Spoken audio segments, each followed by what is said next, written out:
subprime market. And we made hundreds of millions of dollars in a day. And I sat down with my team and I said, this is it. Kyle Bass's plan is part of a broader Wall Street trend of buying up water rights as water becomes a more valuable commodity. Private investors are betting that in a hotter and drier future, water is the new oil. I believe that agricultural land with water on site will be very valuable in the future. Landowners and politicians are fighting back against this Wall Street water grab. And in the process, they just might change some antiquated water laws in Texas. Oh my Democrat, God, Republican, black, white, everybody is in agreement. We got to protect our water. Damn it, man. The first stop on my investigation in East Texas was with John McCall, a lifelong Republican who has become an unlikely water activist. Yeah. Well, Oh, thanks. this is Texas. John McCall's ranch is right next to Kyle Bass's property, I wonder where if I massive can do it pumps this way. could What drain about- billions of gallons of water. I've lived here all my life. My ranch has been in the family for 100 years. What do you think of Kyle Bass as a neighbor? He didn't apply for the Doctrine of Good Neighbor Award because I would have thought I would have got a phone call. You can't take a resource and say, I'm going to take 15 billion gallons away from that resource and it's going to be just fine per year, every year. It's not going to work. On the other side of Redtown Ranch is Melissa Meter. She showed me her small pecan orchard that could be devastated by Kyle Bass's project. What would you do if there's no water for the property? Well, I mean, unfortunately, we would have to move because you can't live without water, and neither can your animals. And definitely not something we want to do. But if we're forced to have to do it, then what else do? You can't live without water. This is my pig family. How does it make you feel that someone like Kyle Bass wants to profit off of your water? I wake up every morning, and that's the first thing that I open my eyes to. It's scary, you know. Let's, this is let's my get into home. the game. I love it here. You know? I'm trying to get the fucking And it's a shame screen that on somebody the could chat on actually there, but it's force being me so out. fucking weird. What Like do you it's think hard needs to to do change that. in Texas? If we do not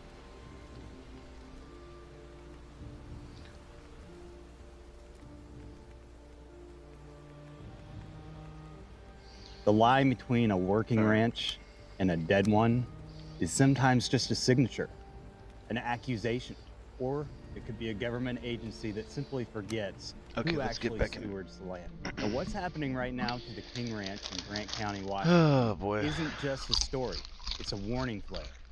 This is not the affluent King Ranch from Texas that many people hear about. This is a small family legacy ranch in the state of Washington being persecuted. Alright, so Folks, today's episode is a little bit different. I got an because issue, the latest and I knew this filings was in gonna the King happen, Ranch but case just filed days I ago. wasn't sure, and sure Blow the enough, lid it off. fucking happened. The filings expose So apparently what's now at stake. we need a It's at stake goddamn for every sword, rancher, man. We need a every farmer, fucking every stupid ass rural American in this country. goblin black This isn't sword, about and one pond, one I don't permit, have or anything to one make it, grazing man. lease anymore. This is about whether government agencies can So this is rewrite kind the of fucked. rules, Oh rewrite their shit, I lease forgot I had agreements, food on there, hold on. and shut down family ranches after 70 years, more than 70 years, on claims that they have made, and then gag the rancher from being able to defend themselves, that according to these filings and the new evidence that's come out, are absolutely baseless. This week, the Kings took a risk and filed a major motion in court. Their filings are asking the court to lift an injunction that has prevented them not only from grazing their state leases, their state leased land, but also from even having access to their fee-based land in the state of Washington, land they rightfully own.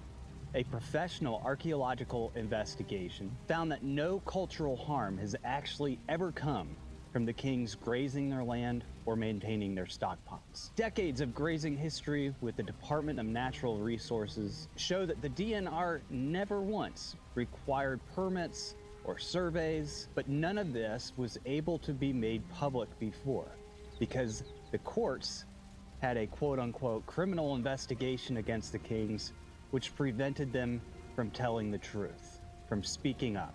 An intentional criminal investigation put in place to keep them from telling their side of the story. Judges being asked to put injunctions in place and kick the Kings off their ranch had no way of fully knowing the truth. They were intentionally silenced, and now they're able to speak, and they are, quite powerfully, actually. And make no mistake, this isn't just about the Kings fighting for their ranch. This is the Kings fighting for your ranch, your legacy, your lease rights, your water rights, your family's future. Because think about it, if an agency can shut you down after 70 years of operation, if they can accuse you of violating rules that don't even exist, rules that they're currently writing or trying to write, and then shut you down while they have you legally gagged, that's not management.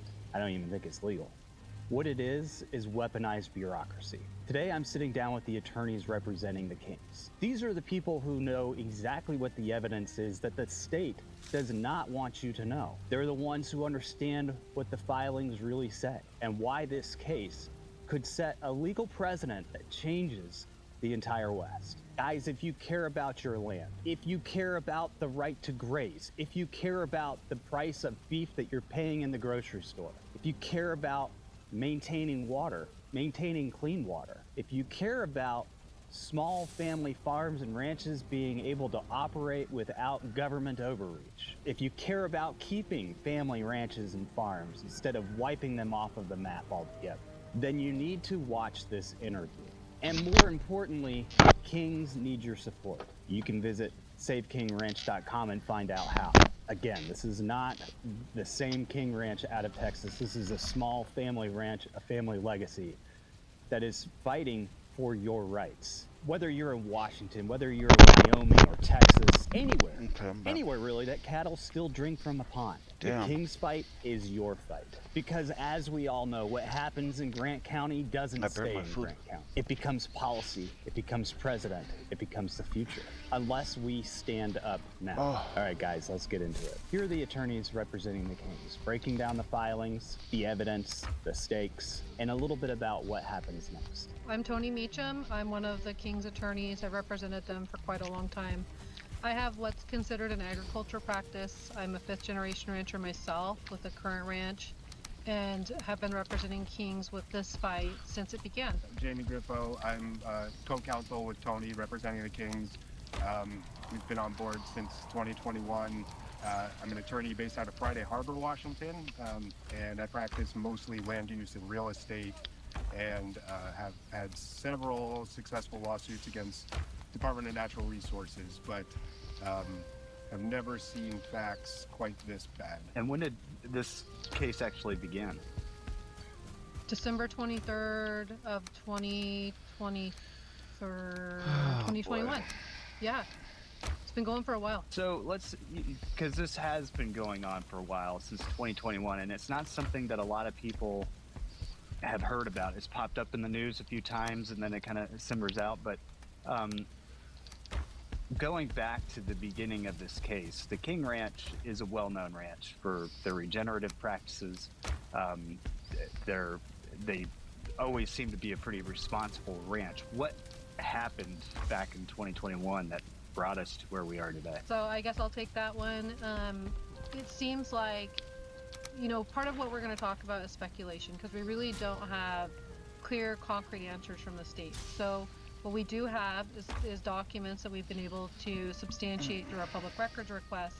And what we found through those public records requests is that Jeremy Sykes, one of the Department of Ecology employees, who has identified himself as not someone with the skills to delineate wetlands, but looked at an aerial photograph and determined, based on this aerial photograph, without having boots on the ground, the Kings had done a bulldozing spree, to use his own terms, and destroyed very rare alkali wetlands. Oh my God, come on, man. And based on that instance of him looking at that aerial photograph, that then prompted DOE, to Department of Ecology, to go to DNR, Department of Natural Resources, and start this and begin the pursuit of Kings and the persecution, and I do use that word, persecution, not prosecution, of our clients, based on this one aerial photograph that someone in an office in Western Washington looked at and made a determination to pursue our clients. So this mentioning too that these, alleged wetlands have been stock water ponds on this ranch for over 70 years for sure, probably as long as 200 years. So this land has been used by the King family for over 70 years, and by Wade and Teresa for over 40 years. And it's a checkerboard pattern of fee-owned land with leased lands from DNR, totaling about 37,000 acres. And they have been leasing this same land from DNR. Just Wade and Teresa for 40 years, their family before them 70 years. And, you know, nothing new was happening. There were these stock water ponds that were being maintained. DNR had been out there. DNR had, you know, it really actually praised them for being model tenants and stewards over the years. So this was just out of the blue. Someone at ecology woke up and said, you know, on the aerial photos, these look like they're regulated wetlands. And to Tony's point, that kicked it off. So. And I've seen at least one of the aerial photos that they published, and it didn't look like an area that was wetlands to me, just because of how uniform it was, you know, even before and after. It looked like something that was man-made at some point in time. But what you were saying is this did start from a photo, because that was one of the things that I had read different things about. Started from a photo, you know, a random hiker complaint.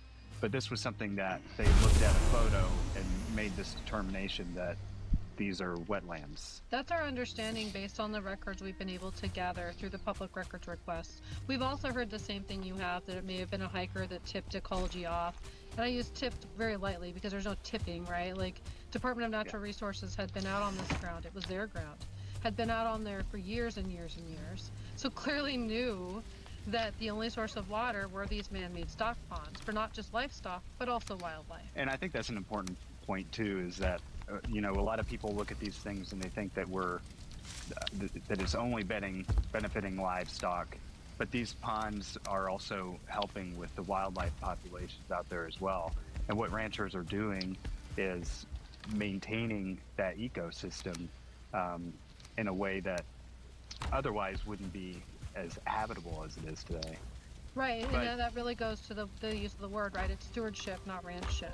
We're not talking about ranching just to promote our own ranch. It's stewardship because we're about the holistic approach and taking care of everything, not just ourselves. So Department of Natural Resources, they've been out there a lot. They've seen how this ranch has operated for I think you just said 40 years plus the 70 years before them. So they've seen how this ranch has operated for decades, and they've never raised any concerns about this before. So fucking long. And so you know far what's to go. really interesting is that we have state laws on the books that require DNR to engage with their tenants if they have concerns about environmentally sensitive areas. In fact, our state legislature, when they wanted to try to address how should we balance, you know, the productive use of land for things like grazing with ecological protection, well, they passed these statutes that require DNR to engage with their tenants to come up with these plans about how to do the activities in these areas. And what's interesting here was that they actually followed this statute on the King's previous lease. They came up with a resource management plan, no mention of these particular wetlands that they decided to call them now. And sort of through that process, during the next lease period, they abandoned that altogether, mostly because they're like, look, Kings, you guys are doing a great job. You are taking care of this ranch so well. We don't even need to do this, was basically how the last lease ended. So, you know, it's interesting that there's actually a statutory obligation for DNR to work with its tenants to solve these kinds of problems so it doesn't turn into this. Now, does the Department of Ecology have those same regulations, or is that just with the Department of Natural Resources? So Department of Ecology, oh, sorry, go ahead, Jamie, go ahead. So ecology has a bit of a different purview.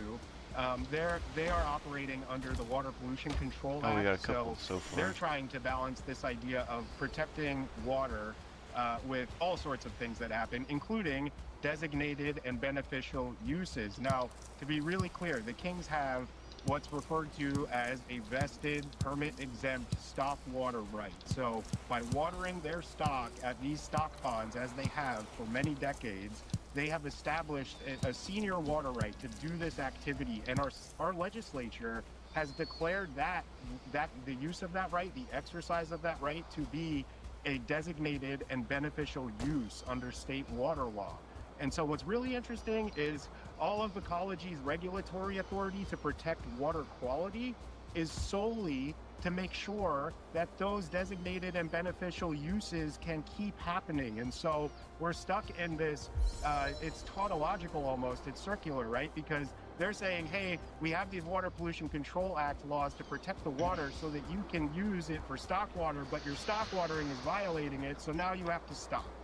And that's their lens. There are other things that they're supposed to consider as part of an enforcement action, including whether or not the enforcement action will lead to the conversion of agricultural land to some other use. There's no evidence that they did that in this case. And I wanted to get into a little bit here in a second, because I want people to understand that a lot of the damage to the King Ranch, their operations has already been done.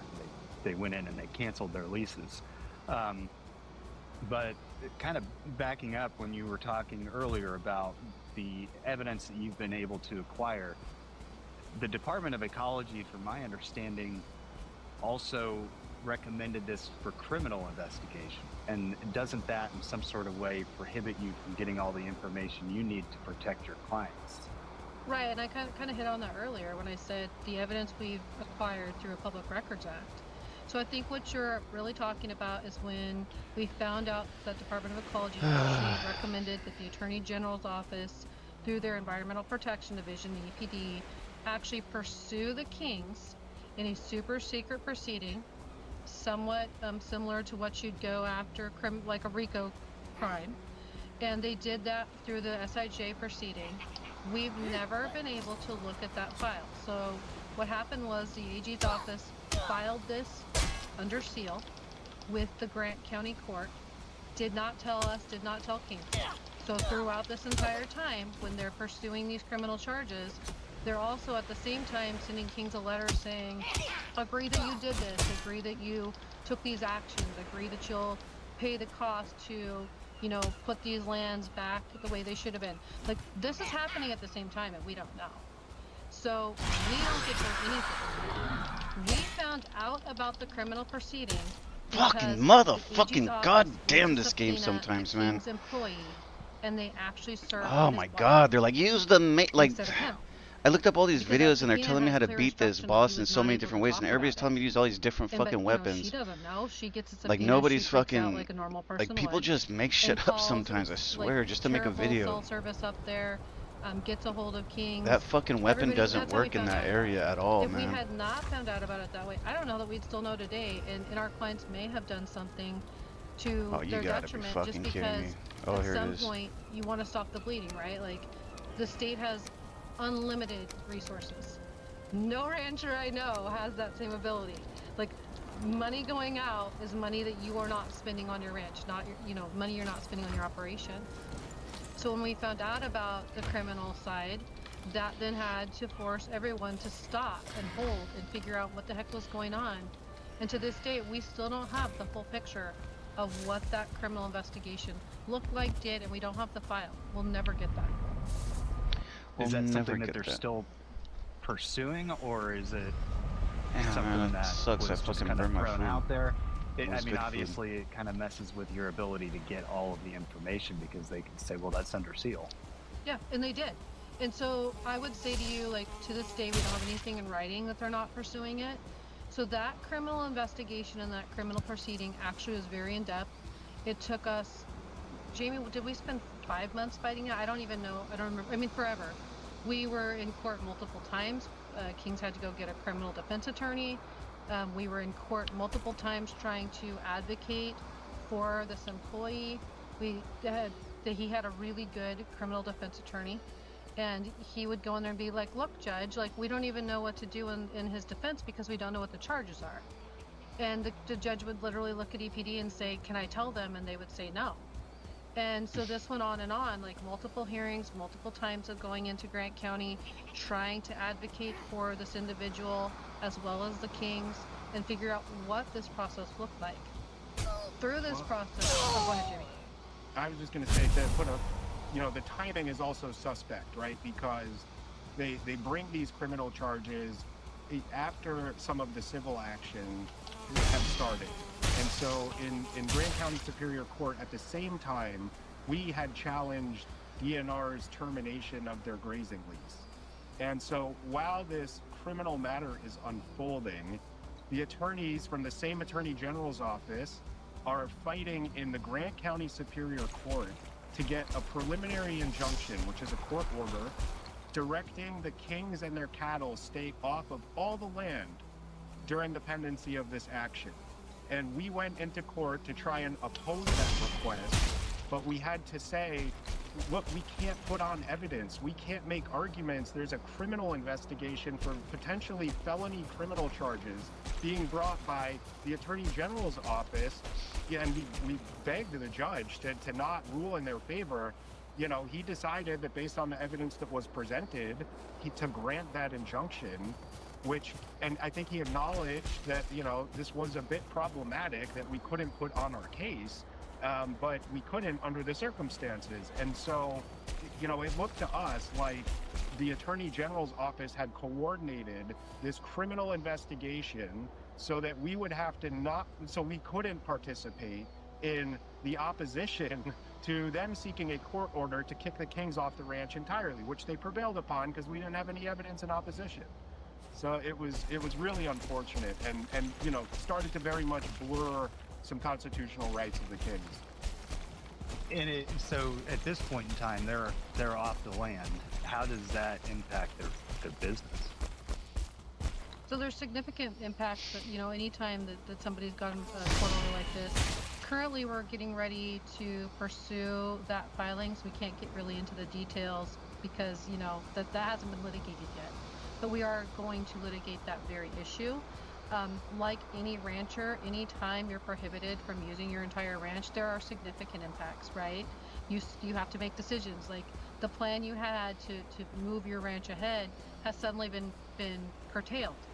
And so, not to get too far into the weeds, but we're looking at a client that has to put all this money out to defend themselves based on these actions, and then it also can't use their own resources to gain the money that they need to fight the state. So it's really been pretty much a twofold action of, we're going after you criminally so you can't talk, we're going to prohibit you from using your ranch in its entirety. Oh, and by the way, we know you don't have the resources we have, so we'll just keep going. Well, sorry, Tony. I was going to say that, what was pretty offensive at the hearing on the motion for that preliminary injunction was we were arguing that this is existential. If the Kings get kept off this land for long enough, they will have to shut down their ranch. They will lose their genetics. They will lose, all of the things that cattle ranchers rely upon to have a successful operation will be out the door. And we were asserting that you the can't sad put part is money we need on that. That's we not need something to where you get can just cut a check and the Kings are whole. more of this green iron. This ranch itself. Oh shit! Where's my body at? at? Asset and something that the Kings plan to continue doing for many generations to come. And the Attorney General's office in arguments just kept saying, well, look, if we're wrong, we'll just write a check.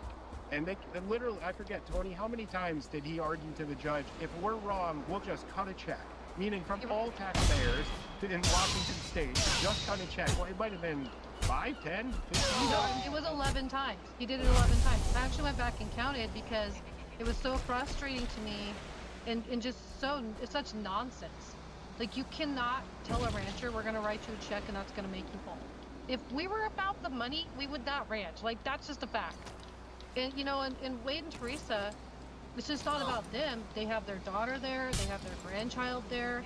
This is a generational ranch. Their legacy is more important to them than any cash, any check.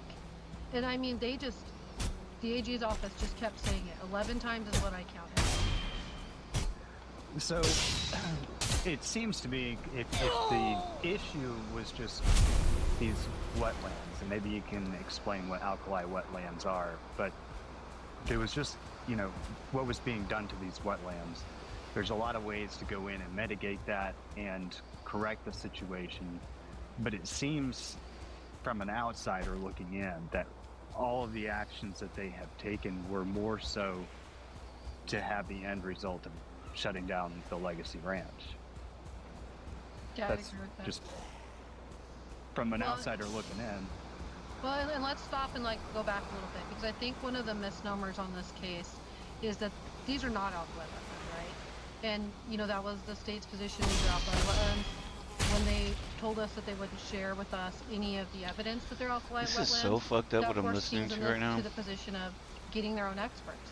Because the one thing you don't want to do is go into this fight and be like, It's the my government against yours. stealing some So the fucking first thing rancher's teams land, did claiming was that, they located oh, this is a some of the different best type of experts in the biome. area. This is a And water, those individuals water went in, lands. We need and this. those You experts can't do actually the water. You did can't use the this water lands. testing Like, and looked at the criteria to determine that only are these not wetlands, they're not alkali wetlands. So that's the very first thing that everybody needs to understand. These are man-made stock ponds that do not have the characteristics of wetlands, and they do not have the characteristics of alkali wetlands. I just want to make sure it was clear. It's not a he said, she said. We went ahead and got the experts. Everyone agrees that has actually been there. These are not alkali wetlands. Well, and on that point of alkali wetlands, you know, that phrase or that thing, it doesn't show up in any state statute. It doesn't show up in any regulation that's been properly adopted by an administrative agency.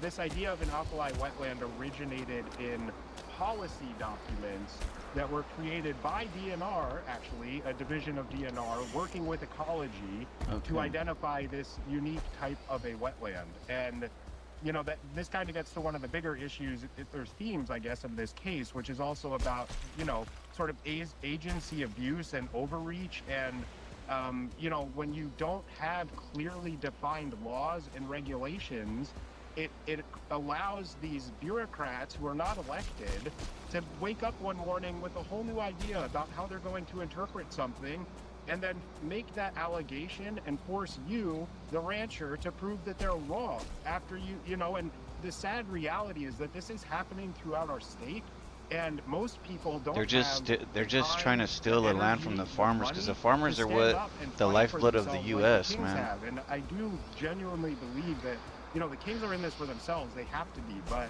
they're trying to get rid of all these farmers so they could try pushing their fucking fake food, their fucking lab food. And we are seeing that happening, and I think this maybe is a very long way of answering. Once the fucking farmers are through, everybody's gonna be getting pushed on some fake ass bio food, some shit 3D printed bug food. Like, everything seems to be. That shit's real. People think it's a joke, man. Motive, which might be listen to what they're fucking doing. They're trying to get rid of these fools. Like, they're stealing the land. Like, these fools are clearly saying they're just making shit up to take the land, and that's not. This is this fool's attorneys. This isn't even the farmer. These are the attorneys of the fucking farmer. This past year, just even with their injunctions on 30,000 water users, it doesn't seem like their objective in any of these situations is actually to solve these issues, but rather to either cut off water or eliminate people from being able to use their land for agricultural purposes in general. Do you feel like that's kind of a theme that's been going on in the state, or where do you think it's coming from? Yeah, I do feel like it's a theme going on in the state. And to get to that, you know, I'm the Water and Ecology Chair for the Washington Cattlemen's Association, and deeply involved with the cattle producers of Washington as well, and have been fighting that fight against these state agencies for over 20 years, myself. And through those years, we've seen, you know, there's always been a change in the regime, but it seems like they've just doubled down in their efforts to put the screws to agriculture. They specifically like to pick on, in my mind, ranchers, because we make ourselves easy targets, because we don't want to ask for help. We don't want to, you know, reach out and let people know what's going on. So in my mind, it's about the political ambitions of the people of the state that want to claim that they're the most environmental, the most green state. That's the platform from which they want to launch themselves. into the national political level, and we're the target for that. And by we, I'm meaning us in agriculture, we're the target.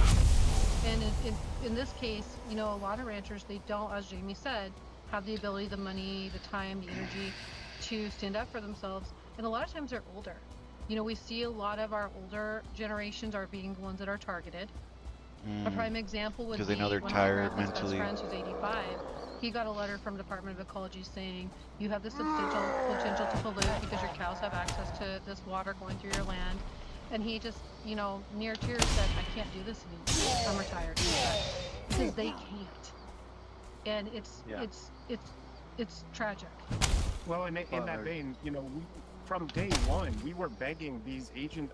Honestly, when I first got involved with this case, I thought, okay, this must be a misunderstanding, right? And certainly, if we can just get together and talk with them, we can figure this out, right? There is a solution. There has to be a way for ranching and agriculture to coexist with water quality, right? I mean, they are not mutually exclusive, or they don't have to be. And that was particularly true in this case where, you know, I got to know the Kings and see their practices. I'm not a rancher, but I can tell you, when I went out there, it is the most beautiful and well-maintained ranch I've ever seen. And, you know, their heart is so into caring for that land, for their future generations. I think it was Wade who at one point said, I'm not going to poison the only water on my land. How are my cattle going to drink? Like, he's going to take better care of it than anyone, right? And so I really genuinely believe this was a big misunderstanding. We had been begging for years, Tony, to have a meeting with DNR and Ecology to talk about it. They would never do it. We could never get them to sit down with us and talk about this, to listen to our legal arguments, to listen to our expert reports, to see if we could work together to find a solution. I mean, maybe there needs to be some kind of rulemaking or some law, right, that more clearly explains how are we going to have ranching and water quality live together. If we need that clarity, let's do that together as a community, not just letting them wake up one morning and deciding that somebody's potentially a felony, you know, should have a felony criminal charge. It's and that's crazy. They're causing it as a felony. Like, felonies are for like violent crimes. Like, they haven't wanted he's to getting sit a down and felony talk for with you guys at all. fucking So they really having don't water that they care claim is in a different what the biome. Like, what specialists the have said fuck is about going them on? being wetlands or not being wetlands. Have they even tried to prove that case for themselves, or is this just them making that determination? Yeah. I guess if you sit in Olympia, you just get to look at a computer and make those things up. I mean, that's the really scary part, is that what the Kings have been through stemmed from, you know, a phone call or some person looking at a computer and a desk. And that's all they had to do in this case to get this, everything you've just heard, off and running. And the people who bear the brunt of that are the accused, right? And so the problem is that even if the Kings prevail in this case, Yeah, there's got to be something, man. I don't know. This is what I'm saying. This is why I get so upset, because like there has to be something in our law that allows somebody from any kind of financial stance to fight each other. Like, these fools, they're depending. The government here is depending on the idea that these fools can't financially that they're going to create a legal issue for them, that they're going to have to fight in court, and they're hoping, the government is hoping, that they're going to extinguish all of their resources in court. That way they cannot fight this any further. And then eventually they're just going to give up, you know what I mean? And that's what their plan is. But that's a sinister thing. Like, this is not a nice thing the government is doing. This is something like kind of fucking it's anti-American, really, in a way. But agriculture or cattle ranching, you know, it's a binary choice. They're just, it's theft. You have environmental protection and preservation, and we can't have both. I've visited a lot of my wife and I film documentaries. We visited a lot of state parks, national parks, and private ranches. And some of the private ranches we visited were in better shape than some of the state and federally run properties. Just the entire ecology was held together a little more because they depend on it to feed their animals. They depend on everything functioning correctly. So I think that even in Washington, you've got to have those animals out there grazing in order for that land to function the way that it's intended. But I think it's a bit ridiculous that they can just create rules around things like, we're going to create this alkali wetland scenario, put it on the rule books, and then have the right to charge somebody for it and ruin their entire life. You would think they have better They things to never do. even Man. put it on the rule book. Sorry, but to interrupt, like they literally like wrote it in a report that they have, and somehow you and everyone else needs to know that that's now a thing that you're being regulated for. Again, it's like, you know, the Supreme Court in Sackett really did touch on this, saying, look, if we don't have laws and regulations that people can understand, how are they supposed to live their lives? I mean, one of the most frustrating parts, like, we have statutes on the books that basically tell these agencies to work with these tenants to make sure that everybody's on the same page and you have this information. So, you know, not only did they not go through the proper legal channels to create these laws and regulations that we all have to live by, but they won't even like work with the ranchers to let them know that. And that's Here's see. this other thing that we're thinking about and concerned about. It's See, that's another thing. Like this whole story that they're telling. You know? This whole story they're Well, telling, I like, think the other piece of the it, government too, doesn't is even try to work in with them. Like, Washington okay, State, look, yeah, I understand that you guys didn't know about that. You know, let's figure a way out to make this right. You know, they want to conquer the farm. They're not out to help them. They're there to conquer it, to take it from them. It's a land grab, dude. Not only did Kings do nothing wrong, they have the right under statute to do the things that they've done, and Department of Ecology just flat ignores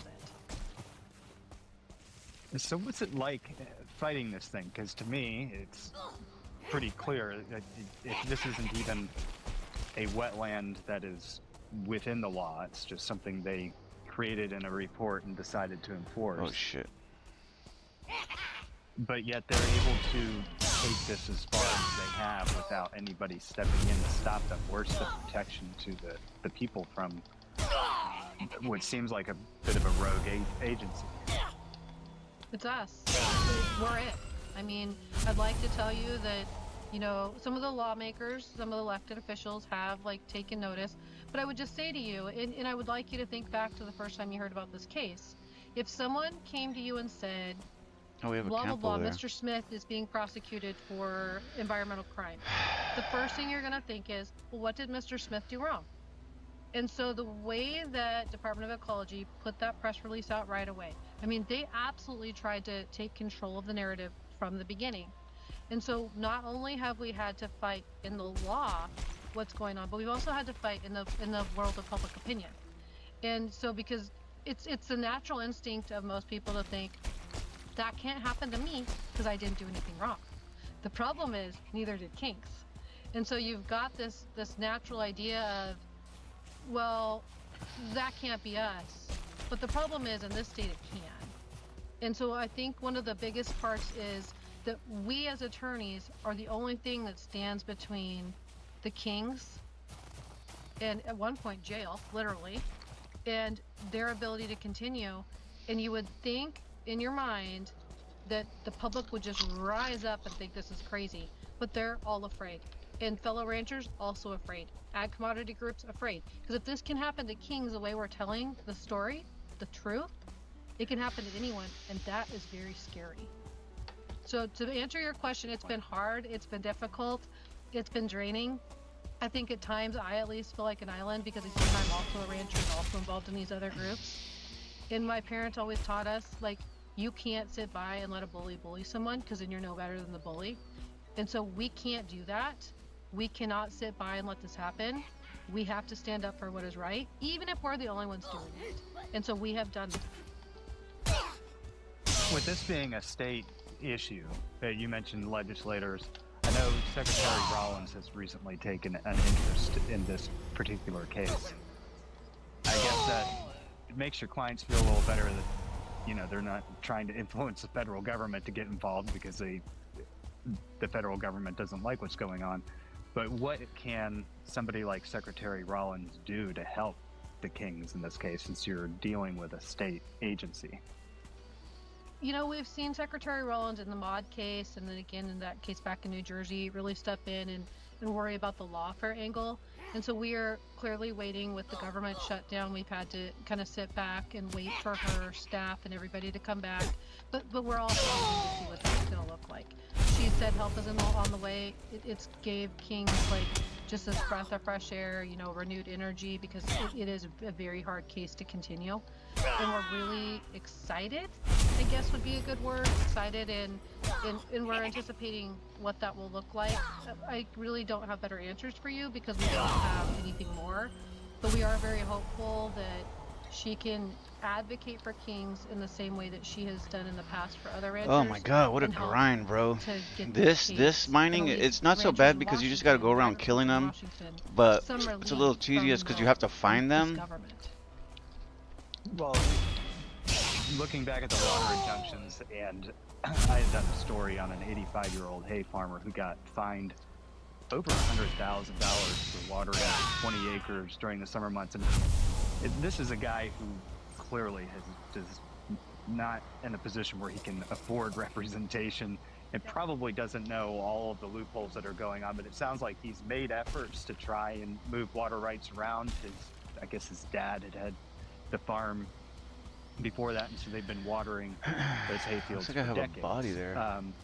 But it seems like, and you just mentioned another 85-year-old, that's some of their actions that are hitting some of these older people are very hard and intentional in a way that they just kind of give up. So do you think that there's some sort of larger civil rights case in there somewhere, since it seems to be targeting specifically, I mean, some of the older people, even in the water injunctions, aren't going to be able to sit down and prove where their water rights came from after decades of assuming they have. Yeah, and you know, I think that's definitely something for Secretary Rollins to look at.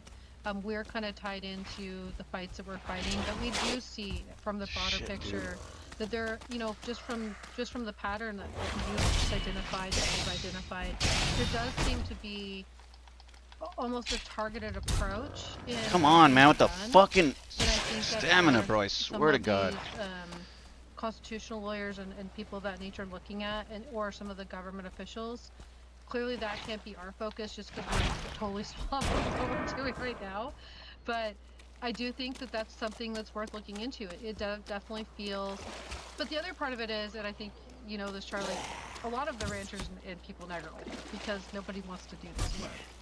So you kind of have that dichotomy of, is it because they're older that they're being targeted, or is just everyone in agriculture getting older and they're being targeted? I don't know, but I definitely think it's worth looking into.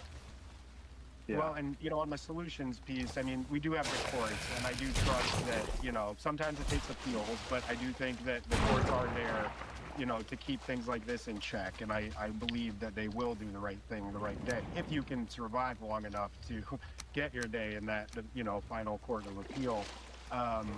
But you know, the other piece here is man, what? Fixes. Fuck off, dude. I do think that everyone in Washington, or every state that you're in, you know, it's hard to be engaged in the rulemaking process. Agencies have gotten very strong over the past many decades. They have been given a lot of authority by the legislature. Agencies are largely unappointed, right? Oh, come fucking on, man. Right? So there's no real recourse or balance or check. And oftentimes they will go through legal rulemaking, which is a public process and people can participate. But if you don't stand up and participate, they pass whatever regulation they want. And then you have to live by it. And it has the effect of law. And so, you know, one thing I would sort of encourage people to do is get more involved in administrative rulemaking and, you know, try to carve out protections or work towards clarity or consensus, because, you know, if we don't have clear laws and regulations that we all have to live by, anyone with any power at any of these agencies can wake up one morning and say, well, here's how I think that should be interpreted, and now you have to spend the next 10 years of your life litigating that in court. We really need more clarity, and I think people need to engage in rulemaking. For example, sorry to be so long-winded, but this is important, which is... oh, here's what we want. Yeah, to tie it back to King Ranch. So one of the arguments that ecology first made, it wasn't just that these were alleged wetlands. It was that you did this and you didn't even get a permit from us to do this. And under our state law, if you have a stock water right, it is permit exempt. You don't need a permit to exercise your stock water right. Even more, the Water Pollution Control Act that they've come after the Kings under has a carve out that says you can't use the Water Pollution Control Act to supersede, abrogate, condition, or impair. That's some of the strongest legislative language I've ever. It was literally 4 words to say the same thing, which is the legislature saying, guys, whatever you do, you cannot mess with people's water rights, including their stock water rights. And so one of their arguments was that, Kings, you never got a permit to do what you did. And our argument was, where's the permit? What statute says we need a permit for this? What regulation says we need a permit? And they could never point that to us. So one of our lawsuits that we filed is under the Administrative Procedures Act against the Department of Ecology, because they were saying, here's what they did. They took their internal state, it's called a JARPA form, and they changed it without any rulemaking. This is what the evidence shows so far. Went through no process. They literally have this form. They added a box that if you wanted to do something that could impact what they call waters of the state, like the Kings did, you had to apply for an administrative order through ecology. They made this up. This doesn't exist. And now, guess what? We filed that lawsuit, and now ecology is going through rulemaking to create the permit process that never existed, that they say the Kings should have gone through. So, you know, but again, long way of saying this is a really important time to get involved, because it's this rulemaking that is going to protect people like, or has the possibility of protecting people like the Kings, ranchers, ag, developers. You know, now is the time to stand up and get involved in that, because, you know, Tony can attest, the other day, Ecology did a public meeting session, and on one of their slides they throw up there, they say, don't worry, we're going to have exemptions for existing and ongoing agriculture. Great. We're all like, that's great. That's exactly what you should have. And then you read the bullet points, and it gets to the 3rd bullet point, which says excavation, leveling, and fill activities that alter land contours and impact state waters shall not be considered normal or necessary farm activities. I mean, that's what it says. So if you're a farmer and you need to till your field or do, you know, dig your stock ponds, that's not, we don't think that that's like a farm activity that should be exempt. So you're still going to have to get it. I mean, that exemption means nothing if that bullet point stays in, right? So. Well, don't they consider rainwater state's water? Yep. Yes, their current position is every drop of H2O is regulated by the state definition of waters of the state. Yep. So I mean, that's just fascinating to me, though. They're going after the Kings for this, and now they're trying to pass the rule for what they're going after the Kings for. Yep. To create the process for the permit that they claimed the Kings never got, because guess what? There was no permit to get. Yeah. Yeah. That's, I mean, how does that stand anywhere? Like, do they actually listen to people when they put the rulemaking out there and you comment? Do you think that they actually listen to those comments, or do you think there has to be something else done with the way that we run our agencies to hold them more accountable? Because I kind of feel like sometimes I've tried to participate in rulemaking, especially when it impacts our farm or things that we're involved with, but I often wonder if it's just, you know, me taking the time to put in comments and nothing happened. Yeah, no, for sure, they're at least forced to acknowledge your comments, and, you know, if they ignore the comments and don't take those comments into consideration, it does give you a better platform from which to challenge that rulemaking, like through lawsuits and such. So we do encourage people to comment, pay attention, be part of that process, because it does make things easier in the long run if that law is or if that rule is passed in a way that's very detrimental to agriculture or whatever, you know, whatever you're involved with. And pressuring elected officials to pass statutes. I mean, I do think part of the problem is we do need to rein in some of the authority that the agencies have, or be more clear about what the expectations are when it comes to how they're going to implement. And, you know, the only ones who can fix that are state legislatures. And so, you know, I really think that, personally, I think that, like, being able to produce food in Washington State, or even the country, like, I think that's a security issue. I think man. you know, we really do need to be able to make our own food if and when that time comes. And you know, I think regulating it out of existence is dangerous for a million reasons. And, you know, I hope agriculture is so, you know, deep for all of us and so inherent in everything. And honestly, it feels like probably most of these laws came out of wanting to protect agriculture because of how important it is, right? And so I wish we could all lean on our electeds to, you know, do work the right harder thing to help find that balance and to help rein the agencies back in. You know, if you're gonna do things like this, then, you know, we're going to pass statutes that either take away that authority or make it more clear about how to exercise that authority, because what we've seen happen to the Kings, if they could do this to anyone, it's horrifying to think of what that future could look like. What's amazing is that they just say, if we're wrong, we're going to write a check from the taxpayers. I mean, it's kind of a double whammy. Yeah. Just a quick reminder that Secretary Rollins does have the lawfare portal. I think it's important to note that we, you know, I specifically asked, like, hey, you're not a state agency. Why would this lawfare portal be important to the citizens of Washington or other states? And she says it's important to everyone in agriculture. If you have an issue, and government overreach is an issue, to fill that lawfare portal out. So I think that's important. And the other thing I would say, and I do say this to a lot of ranchers, document, right? We are coming in as attorneys after the fact to try and defend people in agriculture, and our job is much easier if you can tell us, like, for instance, how much water your animal does use, or what wildlife you've seen out there, or whatever your operation looks like. But the best way to protect yourself and to protect yourself against ecology is to know what you're doing and to document what you're doing. So I also think that those are important words that we all need to live by.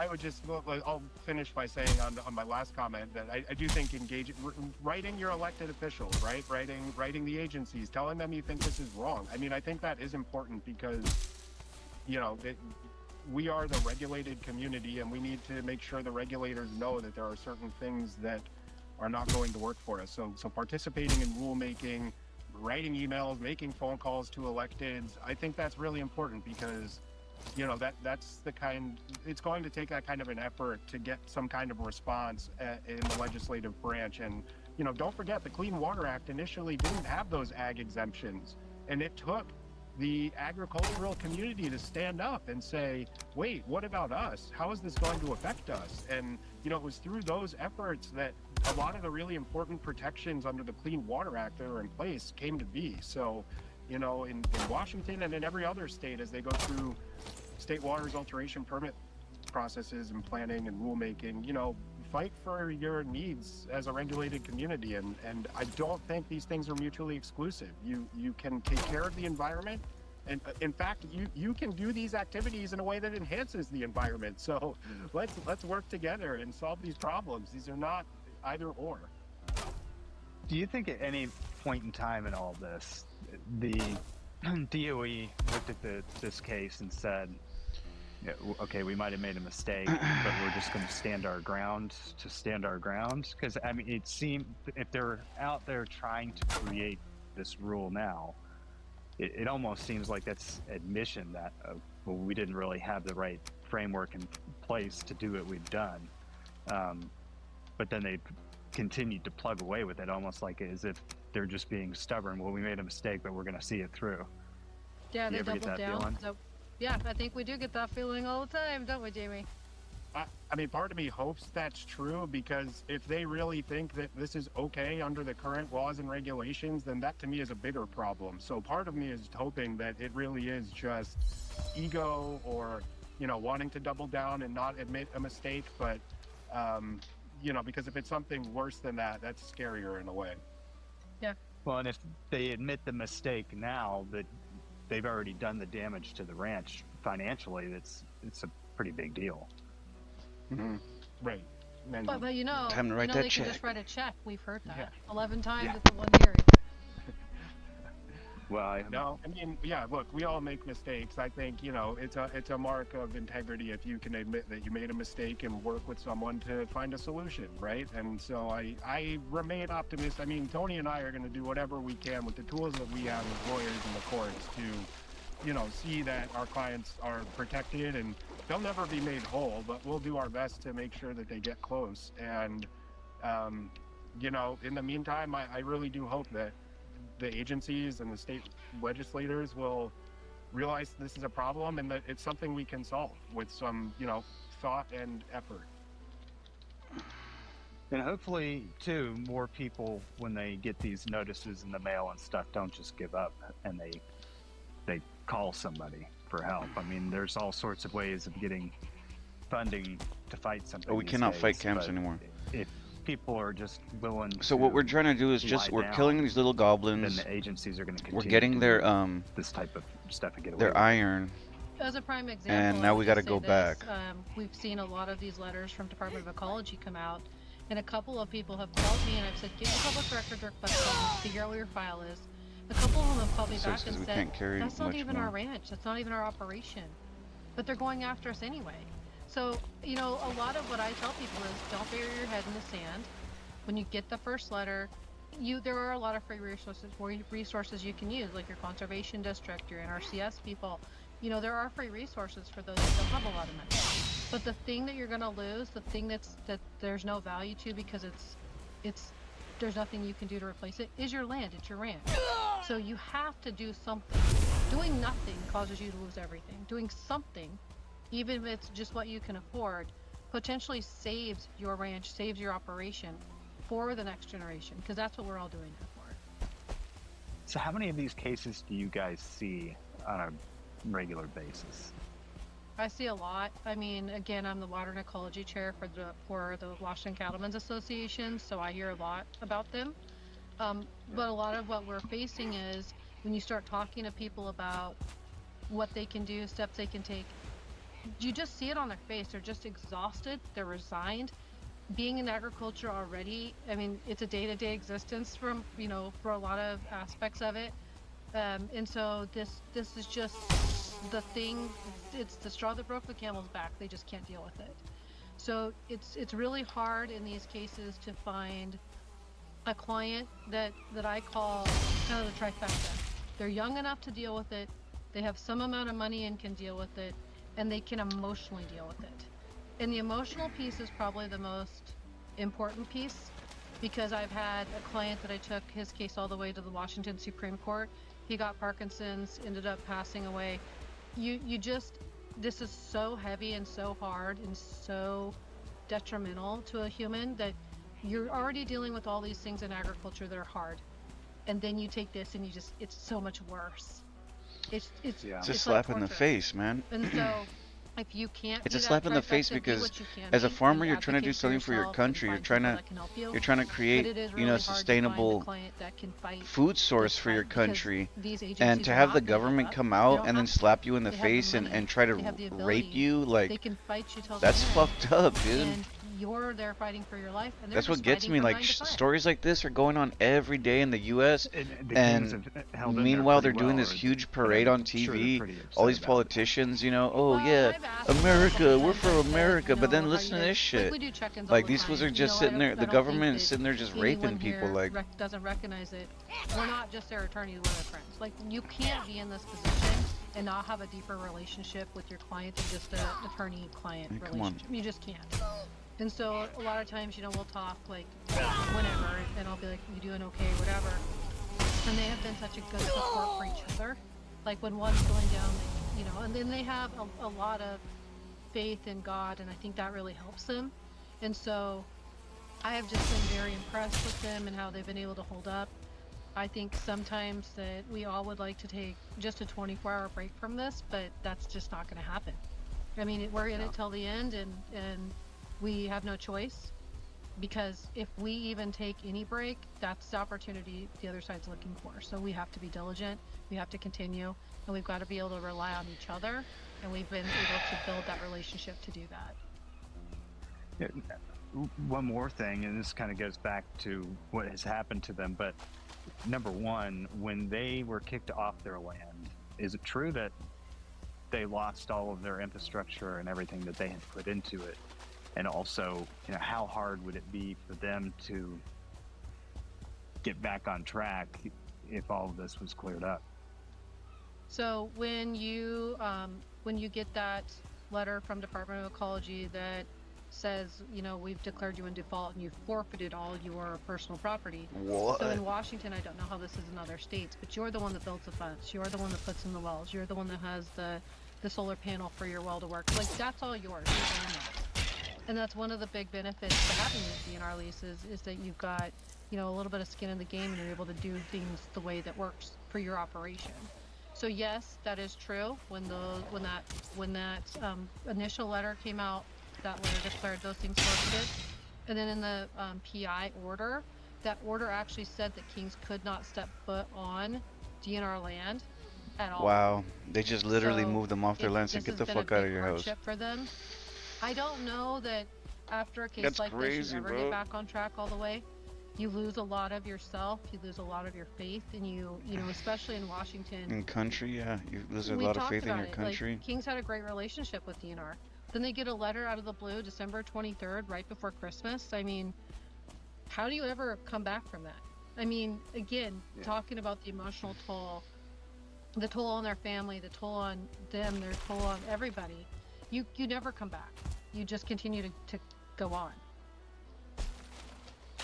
Well, hopefully they win this so that they can give other ranchers hope that are dealing with similar situations. That's. But does the King Ranch in Washington have any relationship with the King Ranch in Texas? I get that question all the time. I didn't think they That's did. important, bro, because I think a lot of people might think this is the Texas King Ranch, and I think when you're out there saying, hey, funds would be helpful and these sorts of things, they're sort of like, come on, King Ranch in Texas needs our financial support, but this is Wade and Teresa King, on horseback with their daughter and sometimes one employee, grazing 37,000 acres. So it is not the King Ranch in Texas. And it's really hard because all those experts, lawyers are really expensive. Everybody knows that. But what people don't realize is that having these experts do these kinds of reports for various reasons, you're talking hundreds of thousands of dollars, right? Just to have somebody come in and say, I don't know what the state is talking about. Like, again, you're out of pocket all that money and it's not insignificant, right? So these costs just really mount and pretty quickly. And this is why a lot of people can't stay in this fight, is they can't do it. And so I do think it takes a community, if the Kings are going to stay in this fight, and they are committed, and they're doing this for everybody, not just themselves. And that's why I really think, financially, we should all share this burden because they are doing this for all of us in Washington. I think financial support would go a long way to keep them in the fight and get some of these cases to the right places so the right decision makers can do what's right. And so this is one other thing I have a question on. They got the injunction to move them off the ranch pretty much without proving anything at all. And I know that you have a case against the state for what has happened to the King Ranch, but it's been since 2021. Are they ever going to try and prove their case as to what the Kings did that got them kicked off their leases, or do they not even have to prove that at this point? So I kind of talked about this a little bit earlier. So we are now in a position that we can challenge that preliminary injunction, that PI.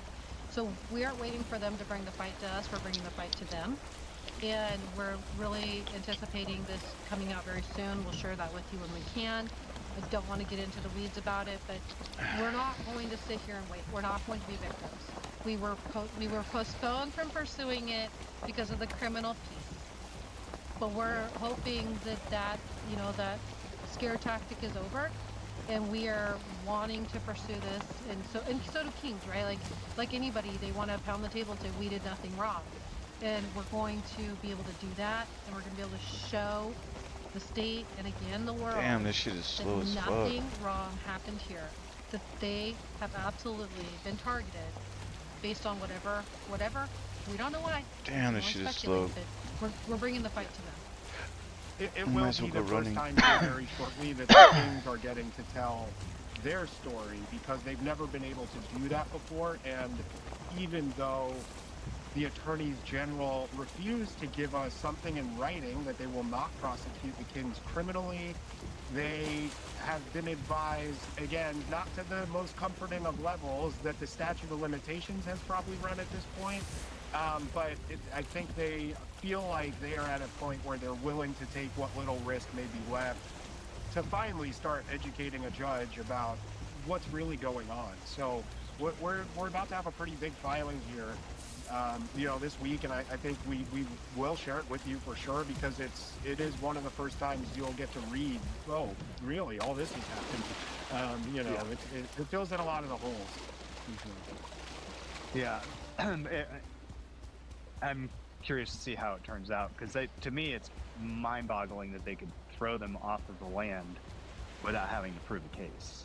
But I feel like it gets worse. No, it's like because of that checkerboard pattern I told you about. It's not just the lease land. They've literally been ordered by a court that they cannot go onto their fee-owned land that's in between. Can you imagine that? Like, you have your property that you own sitting in the middle of a DNR lease that you've used for over 70 years in your family, and this court comes in and says, not only can you not graze cattle, which have been happening for hundreds of years, but you can't even go to your own fee-owned land. Every member of this land is open to the public. The public can go on it. They can ATV, they can shoot guns, they can do whatever they want. Wade and Teresa King cannot put a foot on that property. It's mind-boggling. They have like a restraining order of their own land. So hopefully we'll get that changed here soon. But and that's the risk of fighting. When you're fighting the state, you're always at a disadvantage. And I think judges are more comfortable siding with the state in most cases because there's inherent sort of trust there. I think this goes to Tony's point earlier. It's pretty easy to get put in a box when you're fighting the state that obviously you must have done something wrong, right? Why would they come after you? So I think part of this is educating the judges that, hey, sometimes it's not that, right? Sometimes these are just people going on living a good, honest life, and something else is motivating it. Right. Yeah. And again, we can only speculate to the motivation, but it's been clear that there's something we're not seeing, because why else would they have pursued it to this level? I mean, again, multiple times we've asked and asked and asked.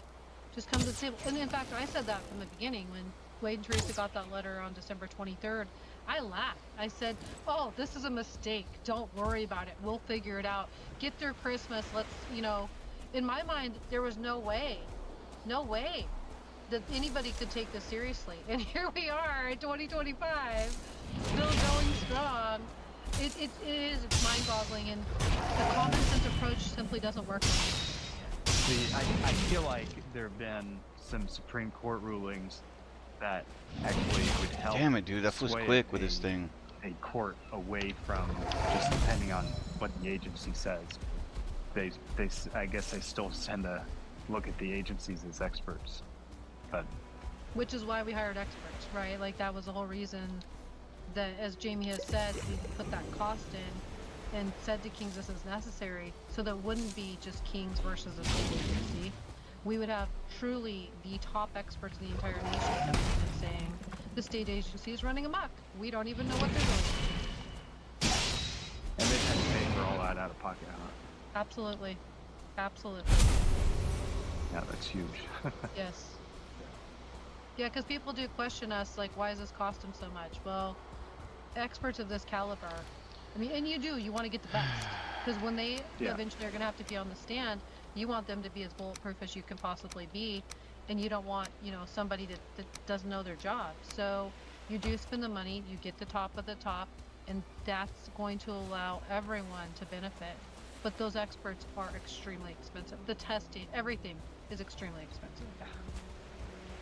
Because to me, it seems like even with, just with septics on our house, we got denied when we were building our farm, and I brought in a soil scientist, and the amount of information he was able to put out there totally trumped anything that, you know, that local agency had any knowledge of.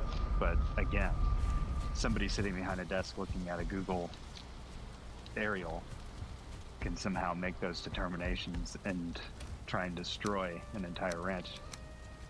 It's a little uncomfortable, you know. Yeah, so for sure. Well, and I don't know if I said this, but he, you know, when we got that email that he's like, hey, I've been, you know, he said, I am not rusty when it comes to wetland delineation. I am full of rust. That's what he said about himself. And yet he still pursued this. After making that statement, like, I am not rusty, I am full of rust when it comes to wetland delineation, but I am also recommending that this be pursued and go to the AG. Like, that's the same guy. Like, how do you put faith in a government agency that allows that to be pursued to the level that we're at today? That's insane. Well, and then remember, they did, at one point they had done a deeper dive into the aerial photography to figure out the timing of the alleged maintenance of the stock water ponds, because I think they were taking the position that if the Kings were put on notice but continued to dig after they got notice, then it would create a basis for a felony malicious mischief charge. Yes. And they sent us a report from a quote-unquote expert who, I don't know what the relationship was with the agency, but I think she was a professor or assistant professor at one of the universities. And what was interesting was that that report, and I don't know if it was her specifically, but that report got the timing, like, it mixed up some of the sites and the timing. And so then we had to hire an aerial photogrammetrist, right, to do the same analysis that they tried to do, who came back and said, I have no idea what that report is saying. When I do my analysis, there is no evidence that these ponds were ever manipulated after the Kings got notice that they shouldn't be doing this for the first time. And so, you know, again, it was just sort of mind-boggling, and I think we ended up filing that report. That was in the criminal proceeding, Yeah. I think, Tony. And this is kind of crazy, but like, And I don't think they ever rebutted I was it. talking Or about if they this did, we yesterday, don't know, because we didn't get to see and it. it sounds So, crazy. you know, It sounds crazy, but it's like, this things is the like way that it where works. Like, they say one thing, we spend a ton of money on experts it's to that prove them wrong. I and hate then to we make never this hear back. jump, but it's Yeah, that they just pivot to something else. it's They go that to the next thing. satanic shit like where whack-a-mole. Yeah. Well, the Do you other think- part they that- just do oh, things that sorry, are go ahead. I so was just gonna fucking say, wrong the only other and thing I wanna add to blatantly that, do it though, like if is it's when we right, got that letter in that it December, the makes it first initial confusing for letter, your normal in person. And December, like listening to they them said how in that confused they letter are, that these activities had it taken reminds place me in of that. February. It And they reminds spent me of that these whole time doing nothing. Like they're like, these oh, it's Satanists so just, you know, detrimental, you're fucking ruining ripping these lands. apart But they people's waited from lives. They're like, February to December to send the letter. they gotta be How- fucking How satanic, does that man. make sense? Yeah. Do you think the hiker rumor or theory? I don't know where it was in some news articles. I don't really know where they got that information. Do you think that was just something that was plugged out there, as if there's some other, you know, evidence that nobody knows about, so that they can't just say, oh, well, we're really just going off of aerials? You know, it could be that that person's the one that had a relationship with Department of Ecology and tipped him off. I think that would be our thought process on that. But we really don't know. We've never seen like what that tip looked like, who that person is. We've never been given the chance to even know that person's name. Yeah, Yeah, we don't- because we there don't wasn't know a fucking person. It around was them. I do think in the public records, I will say I have seen at least agency emails that suggested somebody was out there hiking and initially made a phone call to, I want to say it was Fish and Wildlife Service, but I'm not entirely sure. Yeah. And then that pretty quickly got back to the state, and that's what then maybe precipitated the aerial photograph examination. Yeah. Again, I don't know. We have to kind of read between the lines because of the public records responses, which, by the way, have been going on for 4 years. We still don't have all the documents that we've requested. So, you know, that's another thing for landowners to be put in this position of being told that you're violating state law, and then when you ask them this, okay, can you send me your evidence so I can like see what it is you're basing this allegation on? And they say, no, submit a public records request, you know, and then and not only you have to pay for the responses, but they can delay the responses in installments that span years and years. And, you know, maybe the most significant communications will show up in 3 years from now. Well, and they bombard us with answers. Like they'll send you the same email 5-6 times. It's hard to search through. I mean, they just bombard you. And like to Jamie's point, they charge you for it as well. So we've got a couple $1,000s just in trying to get records of what allegedly happened that in any other case they would be forced to give you because you could see the file. It's again, it's every position that they could take to stymie our ability to defend our client. Guys, oh, we're supposed to get fucking arrows, man. How many times do I gotta go in here and do this, dude? You can't. Every time I go in there, I end up doing some other shit. I'm supposed to be getting arrows. Or we requested in the criminal investigation, we requested, please just let us have the file, let us have something. And we were told, no, you are not getting that. Because it's empty. Yeah, certain aspects of the case we will never get. To your point, I think we are finally at a point where we can start issuing subpoenas and requesting records and other processes, which have not been available for a variety of reasons, including, you know, we had asked for stays. We're also having here's the other problem with lawsuits, you probably know, is that, you know, just to go have the fight Wood, about obsidian, the actual issue, feathers. we have to have 4 other fights first, right? Including, we have this one case against DNR in Douglas County where we had alleged a violation of the Administrative Procedures Act, and they brought a motion to move that whole case to Thurston County, which is on the other side of the state, because there is an argument that that kind of a claim should be brought over there. We think our argument is stronger that it should be in Douglas County, and so now we're at the Court of Appeals trying to figure out which court do we even go to start fighting about the actual fight on this particular issue. And so, obsidian, you know, I share that just as, glands.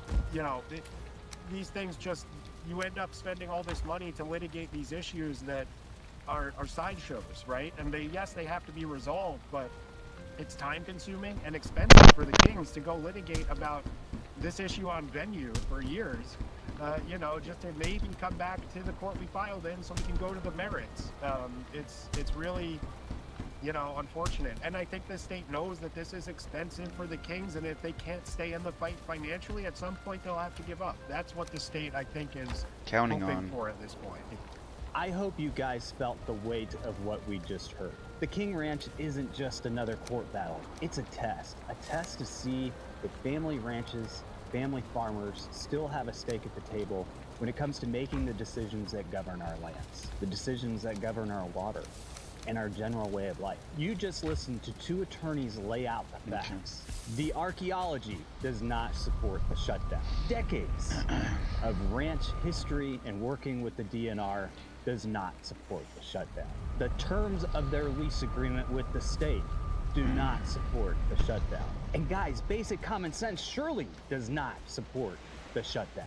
Yet here we are with a ranching family fighting to continue stewardship that predates the agencies that are attacking them themselves. This is what the Kings We need to make some wood also. Not power. We just need politics, simple ones. I'm sorry. The right. We just need some simple ones that we can shoot as well. Feed their community, just the same way as their fathers for like, did and you their know, deer or grandfathers whatever did. and They're shit not like fighting that. quietly.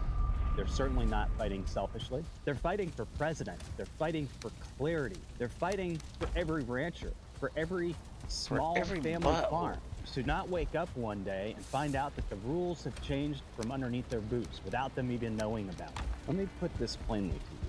If the Kings lose, every rancher and every farmer loses. If the Kings win, every rancher and every farmer wins. This case reaches well beyond Grant County. It impacts agricultural leases in every single state where agencies manage land, which is a lot of the West. It affects the future of multi-generational families who have continuously been stewards of our land, who have fed our entire nation, sacrificed for our entire nation.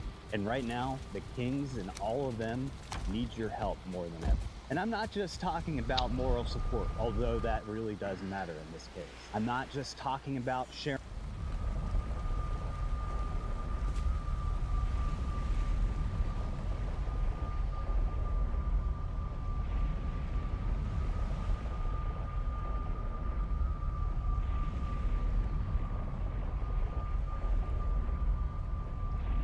Sam Cedar, Emma Vigeland on the Majority Report. It's a pleasure to welcome to the program Jessica Burbank, a investigative journalist and contributor to Drop Site News. And Jessica, thanks for coming on. You written a piece and did a hour-long documentary on Flock, and specifically how it had to deal with a town in Westchester County up in just outside of New York City. But this is something that we've been hearing from our listeners happening all across the country. A lot of this going on in Colorado, in Denver, I should say, in Washington State. This is happening all across the country. What is Flock? So thanks for having me. Hello, Majority Report. Flock is a $7.5 billion company, which is crazy. They grew extremely big through securing government contracts largely behind closed doors. And what they do is they produce license plate readers, live view cameras, sort of surveillance technology, and they sell this to police departments and say this will help you solve crime. But really what they offer is not just this like AI powered license plate reading technology. They offer a network of license plate reading technology across See, listen to what they're talking about right now. that is searchable and usable by whatever law enforcement signs a contract with them. So, and this is happening on like a municipal level, or is it happening on a state level, or both? It's crazy. It's municipal. So you would think that mass surveillance coming to America would be this thing that Congress has to vote on, and there would be heated debate and people would talk about it on the nightly news.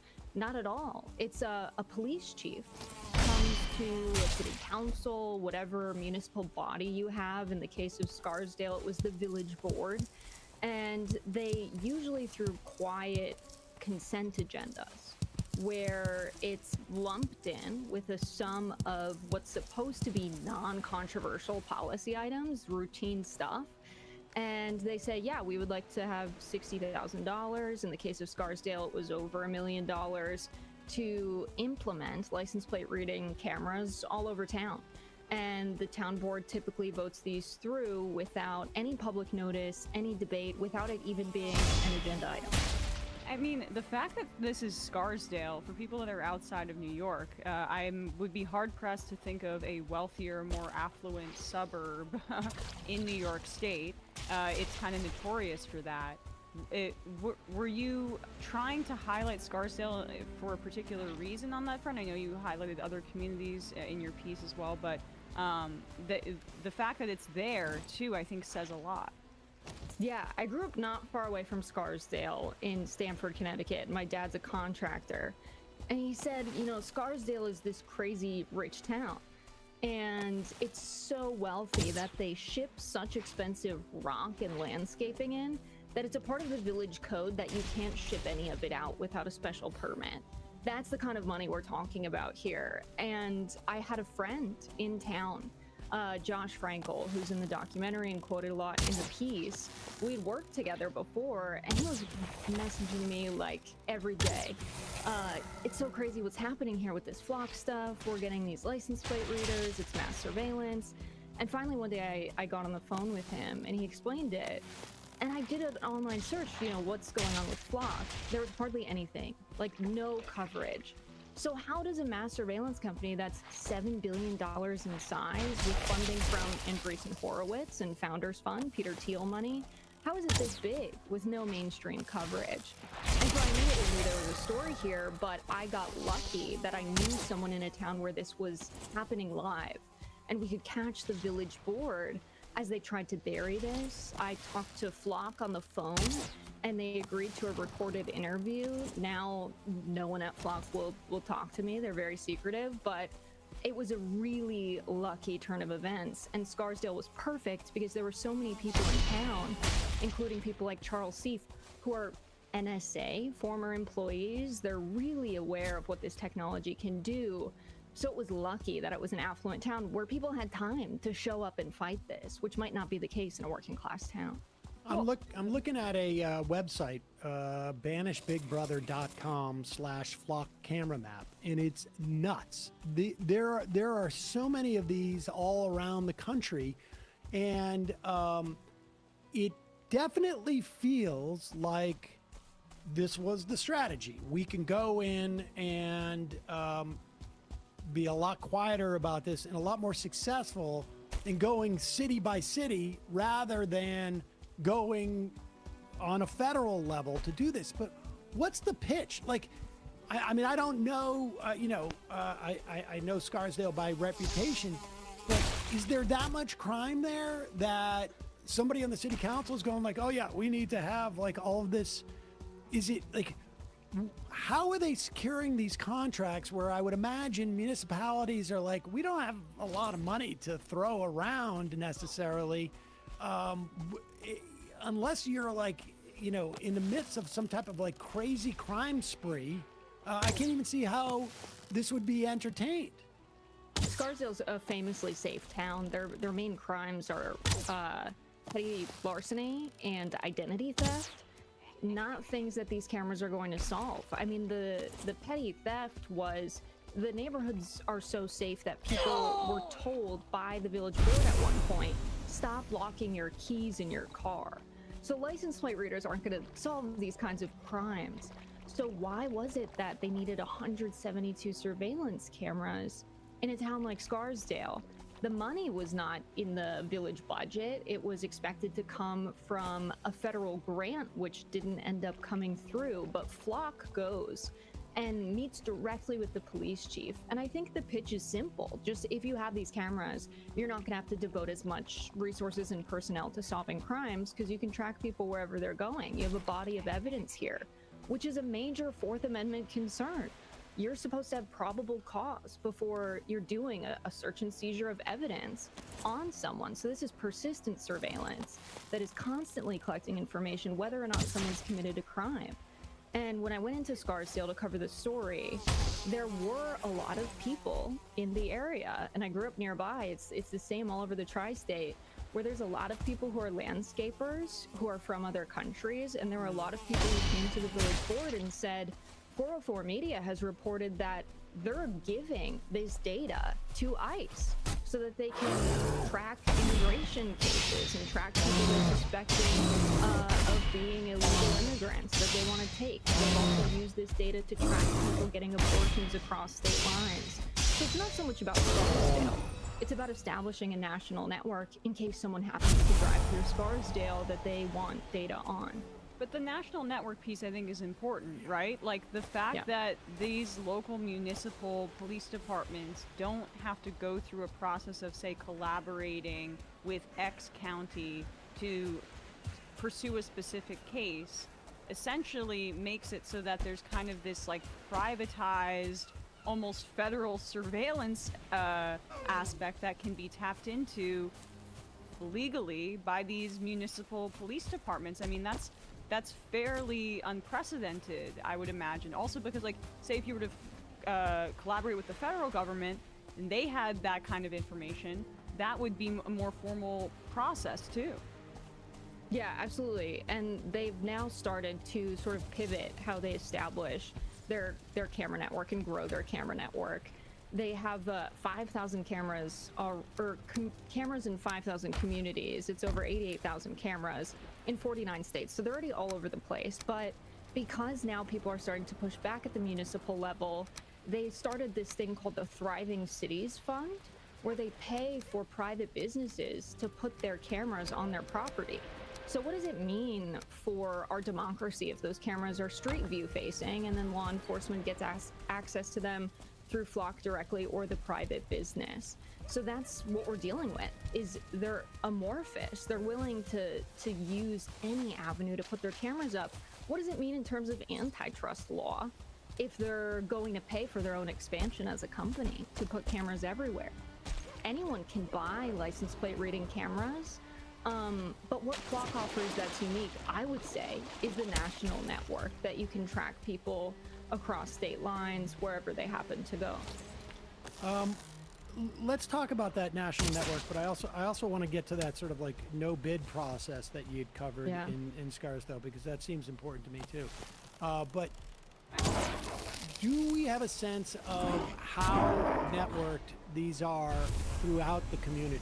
Like, I mean, obviously within the context of the community, all the cameras are networked, but has Flock begun to build a national database that would allow for the feds just to be sitting in DC and for tracking somebody going from, you know, I don't know, from New England to Arizona or something?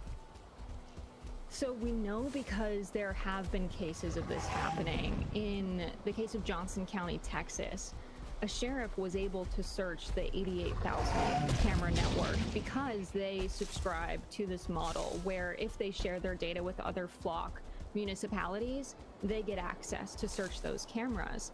And so they were tracking a woman who crossed state lines to receive an abortion. This became a major case. They searched cameras in states like Illinois, where abortion is legal, to prosecute this case. So what does that really mean? I mean, we know that ICE has accessed these cameras before. There's been cases in Westchester County, actually, where federal officials access the data. And when Flock is questioned about this, you know, are you collaborating with the federal government? They say, well, it's not our data. The data belongs to the towns. So what happens if they get a subpoena? They give a really unclear answer where they say, well, Scarsdale, we'll let you know that we've gotten a subpoena so you can protect yourself, and maybe you can ask us if you don't want us to fulfill the subpoena for the data with the federal government, but we deal with this on a case-by-case basis. So they answer like a politician, even at a time when they were pitching Scarsdale for the contract, and the village board was asking them very specific questions around who owns the data, can the federal government access it. They were given indirect answers, and Scarsdale still ended up authorizing the contract. So that's what we're dealing with here, is a lot of municipalities that are totally fine with accepting the potential consequences of now the federal government has a mass surveillance network they can access with whatever subpoena they can get. And there was an angle about competitive bidding as well for this stuff. Tell us about that, because I mean, I think it's probably I'm just a little jaundiced when I think about this, but it sounds to me like a bunch of police chiefs are getting more bang for your buck. Chief Anderson, you know, will explain the technology to you on a 5-day junket to Bermuda. It feels like that. I mean, Chief Del Bene from Scarsdale was not the police chief when he started communicating with Flock. The first day he was appointed as police chief was the 14th of January. On January 15th, he was exchanging emails with the Flock representative to begin drafting up this contract. He didn't officially take office until the 1st of February. So what's going on here? He wasn't even the official police chief of the town. So you really wonder, yeah, what's at play? What's in it for him? There is a revolving door between people in law enforcement and people who end up working for Flock.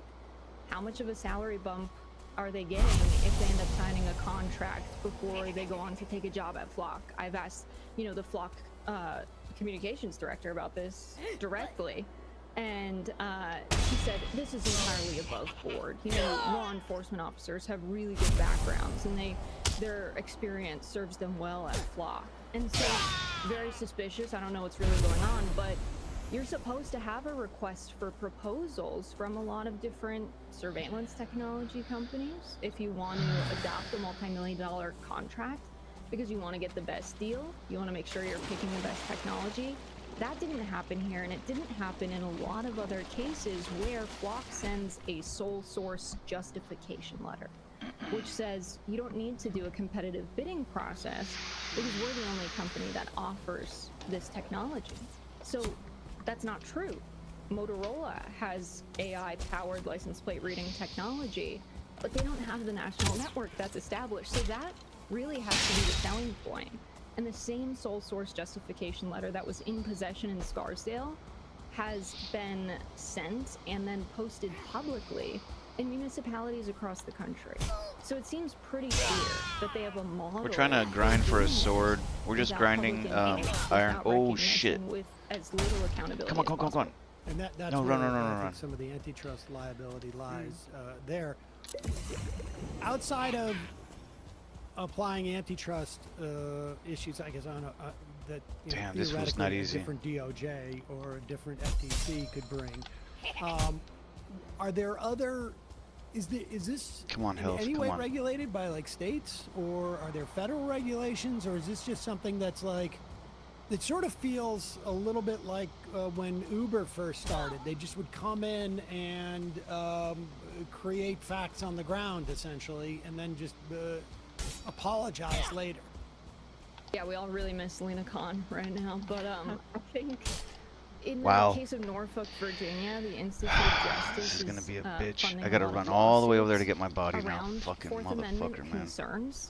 So people who say the cameras block me in my neighborhood, I can't leave without being on one of these cameras. You shouldn't be collecting evidence on me if I haven't been convicted of a crime. And so it's been approached from that perspective legally, something people are doing to sort of waste law enforcement's time and make the cameras not worth it to have, is do a ton of FOIL or FOIA requests for whenever they drive past a flock camera to get access to that data. And the courts have ruled that people are allowed to have access to those public records. It's not protected by Really? any sort of laws. Scarsdale has tried to Listen say to that. it would be a risk to public safety because we're investigating active crimes. So I don't know if the cartel of the Suns has roots in Scarsdale or what that's supposed to mean, but it sounds like that's not going to hold up in court and that people really do have access to these records.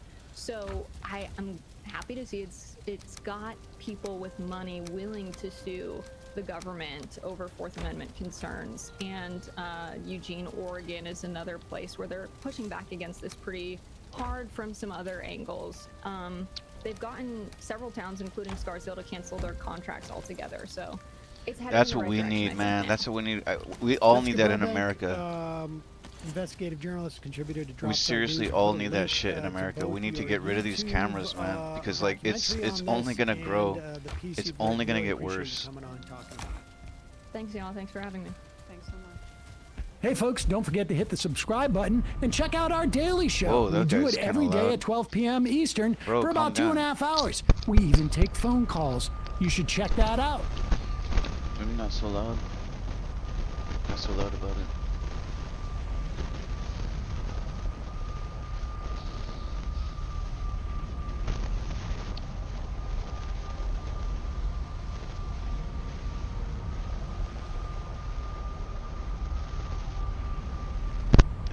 What is shit that we're looking for? Oh man.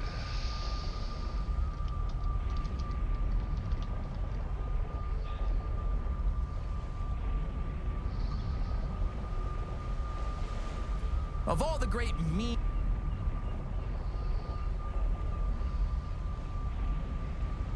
Thank you for doing this. So the similarities between the U.S. and Great Britain are very obvious, often remarked upon. But the one I notice the most is whenever you talk to people here, they say exactly what people in the U.S. say, which is nothing changes. It doesn't matter if you vote for Boris Johnson or Rishi Sunak or Keir Starmer. It's different parties, Tory, Labour, same result. What is that? Well, I think, Tucker, it's basically our democracy has gone badly wrong. So what happened is we are the mother of all parliaments, and we effectively were the genesis of true democracy. I mean, Yes. forget the Greeks for now, but let's just say we are modern democracy. Democracy at scale. Athenian democracy was tiny. Yeah, but this is democracy at scale. So they had the right concept, I think, and there's some great philosophers from that era. But I think our parliament was structured so that you had MPs elected by the people, and they were effectively the people's representatives. So the job of Parliament was ultimately to put the interests of the British nation first, make decisions that was, first of all, and above everything else, in the interests of the nation. But at the same time, there were internal rivalries about regional a competition between each of those MPs to try and do the best for their constituency as well. But most of them were in some way invested in Britain. They were landowners, they were businessmen, they were peers, they were aristocrats. They actually had a big shareholding, if you like, in UK PLC. And, you know, I look at prime ministers like Lord Salisbury, and I look at, you know, men who made great decisions. And obviously, we can talk about Churchill, we can talk about the great leaders, Maggie Thatcher, who I love. We can talk about great leaders, but I think what's gone badly wrong, and this is why I've set up a movement, not a party, to unite common sense thought and to allow those people who share the view you just outlined, that it doesn't matter who you vote for.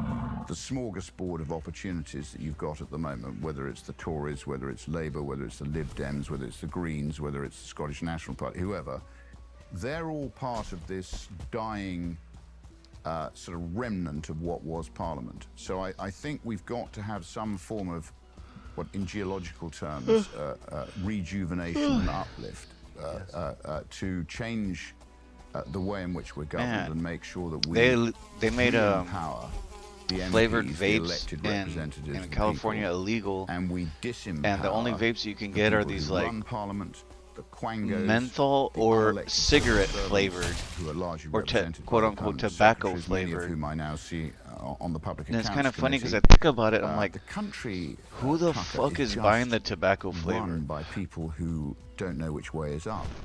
So we've got a dying body of productive Brits who they're like, I have the greatest admiration for, who really fight all this regulation, this red tape, all of the oppression of government, of licensing, of regulations, of rules. They fight their way through all this, not to mention huge taxes. So when people smoke cigarettes, they often really smell like really. In order to, they smell a lot like cigarettes when they smoke a lot of cigarettes. The indolent. I can imagine now people are going to be vaping cigarette fucking formula, tobacco which fucking flavor and just straight be smelling like tobacco. We need the people who ultimately care about the country to rise up now. I don't think the way in which our government is structured is ever going to serve them well. So all they will do is go around crying into their beer about the fact that they voted for, as you say, Rishi Sunak, or they voted for Keir Starmer. And they're all the same. There's no real difference. I don't think you're overstating it. I mean, you look at their priorities, they're both totally I'm an outsider, but I'm just watching this from thousands of miles away, but they seem totally disconnected from the actual country. What happens here, what it's like, what it looks like, who lives here. They don't seem interested at all. Well, I think what's happened is Parliament, as I say, whereas it was elected by the people and its interests were aligned with the people, now Parliament and the MPs, an MP earns about £92,000 a year, something like that. I actually give my salary to charity each month. I give it to a great Yarmouth charity. But I think a lot of the MPs need that money, so they've become dependent on that. They've obviously got status as an MP. There's a lot of talk goes on in Parliament. There's a lot of sort of, you know, video calls and meetings in Room P, and you know, all sorts of stuff goes on, and people feel important. But actually, are they delivering for the people? I would argue they're not. So I think we've got to have some form of massive change. And I watch what's happening in the US, and I think we need some help from the US. I think what's happening with Donald Trump and with J.D. Vance and with Rubio. I mean, you've got some great people who are really trying to change the way things are going. I think I blame you partly for infecting us with this DEI nonsense and all the other stuff that is seeping into the veins of Britain. But I think you've realized that that's not the way forward. That's not how we're going to get the quality of life and the common sense and the logic and the fairness that we used to have. We've got to expunge all that, and the only way we're going to do that is by very strong people standing up and actually affecting change. And I reflect on the US a lot because, as you probably know, that there was a man called John Lambert who played a part in the Civil War. Oliver Cromwell's one of my great historical heroes. Your Civil War. In the British Civil War, yeah. And he and Henry Arson, when Cromwell won the Civil War, he said, He always said, if I lose one battle, I lose my head. The king can lose 100 battles and he keeps his. Well, he didn't fortunately lose a battle and he won the Civil War. And then they had to work out how to govern. And this guy, John Lambert and Henry Ireton, wrote this thing, this paper, which ultimately guided the instrument of power. And its job was to effectively separate the powers that Cromwell was going to have as Lord Protector and put in the checks and balances, which is what you need in any form of democracy, proper checks and balances that controls any sort of aggregation of power, which can be damaging. You need some power, but you don't want anybody to become omnipotent. And this was an incredible piece of work, which was then used in our Bill of Rights, and then some of it was lifted by your founding fathers, Jefferson, Madison, Adams, and Jay, who effectively played a big part in writing the U.S. Constitution, which is the best, I think, attempt at setting out it's hard to get rid of anything. I really can't get rid of anything. We kind of need all that. I could get rid of the wooden. I don't much care for the gold. We've got so much of it. The individual who gets oppressed by the state. And here we've got a state that now accounts for 50% of our GDP. We've got, as I say, all these quangos, unaccountable people who are doing things which are damaging the interests of Britain, aggregating money and influence themselves, but damaging the interests of those people they're supposed to be serving. You know, they're called civil servants for a reason. That's their job. Christmas season is here, and although it's a bit of a cliche, it really is important to keep Christ in Christmas. Should we focus on cookies and presents, or on the reason we're doing this, which is Jesus? Obviously, the point is Jesus. That's the whole point. That's the only point. And all the decency and good cheer of this holiday comes from Jesus. The HalloLabs Pray 25 Challenge reminds us of that. It features Chris Pratt, Gwen Stefani, our friend Jonathan Rumi, and many others. This 25-day challenge guides you through Advent and helps you keep your focus on the true reason for the season, Jesus. Experience the nativity story where Jesus brought peace and calm to a world in chaos. And that's exactly what we need right now, is peace and calm and still. And Jesus is the only one who brings it, period. Hallow is thousands of prayers and meditations and music to help you connect with God all through Christmas and after, including several Christmas original songs and albums for the whole world on Hallow. It's like unbelievable. It's changed our family's life. Check it out. You will not regret it.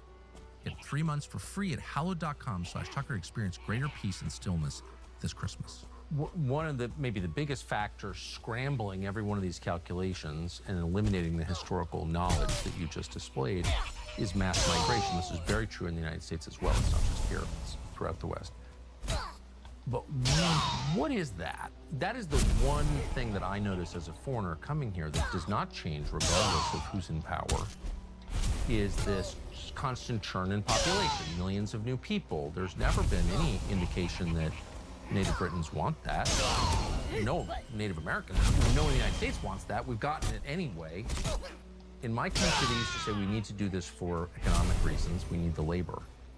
They don't say that anymore. No one explains why this is happening. Why is it happening here? What's your guess? Well, I think the essence of immigration is that targeted immigration is good. So if you have a leadership of the country that can identify where skills are short, right, and you can actually attract people who've got those skills who are going to contribute to the economy. And actually, if you have no dentists, let's import some dentists. Exactly. But you need to have a leadership who's capable of identifying where the shortages are.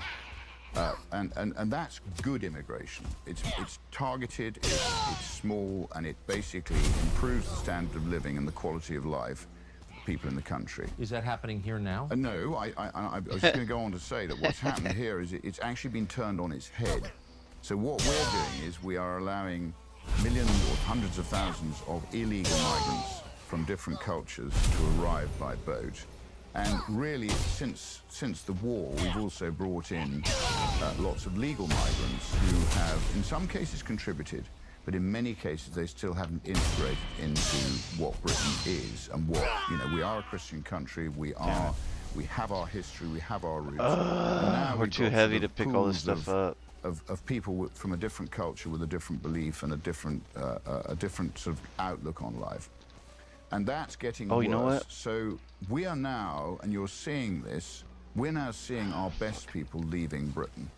So the rainmakers are leaving in huge numbers now. The non-doms who used to be here are now have been taxed, and they're leaving. They don't have to be here. As you know, in the modern world, I'm not sure how long they give me this, you can basically do a but job from almost anywhere in the world, and what you I've have got to do is I've create got conditions where extended. people want to live I can somewhere. carry more at this 10, point. 15, 20 Oh, years 4 ago, minutes. everybody Okay, wanted to be okay. in London. You know, when I was young, London was the place to be because it was deregulated, it was fun. You know, We need to get people to the actually camp could ASAP. generate We have a wealth. camp near You us. didn't have too much oppressive regulation and statism. And gradually it's been strangled a bit like Gulliver. So I think a lot of people, and a lot of my friends are leaving. They're going to live in Dubai, they're going to live in Milan, they're going to live in Montenegro.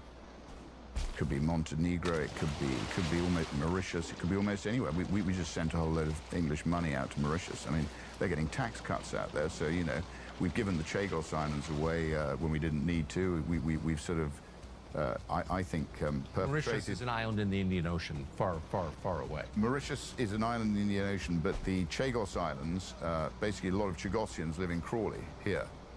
And they didn't want us to, they didn't want to be part of Mauritius. And what's happened is Keir Starmer and Perma and Philippe Sands, this sort of bunch of human rights lawyers, you may or not know the history. We actually paid Mauritius some money in 1963 when we gave her independence, so that she had no claim on the Chagos Islands.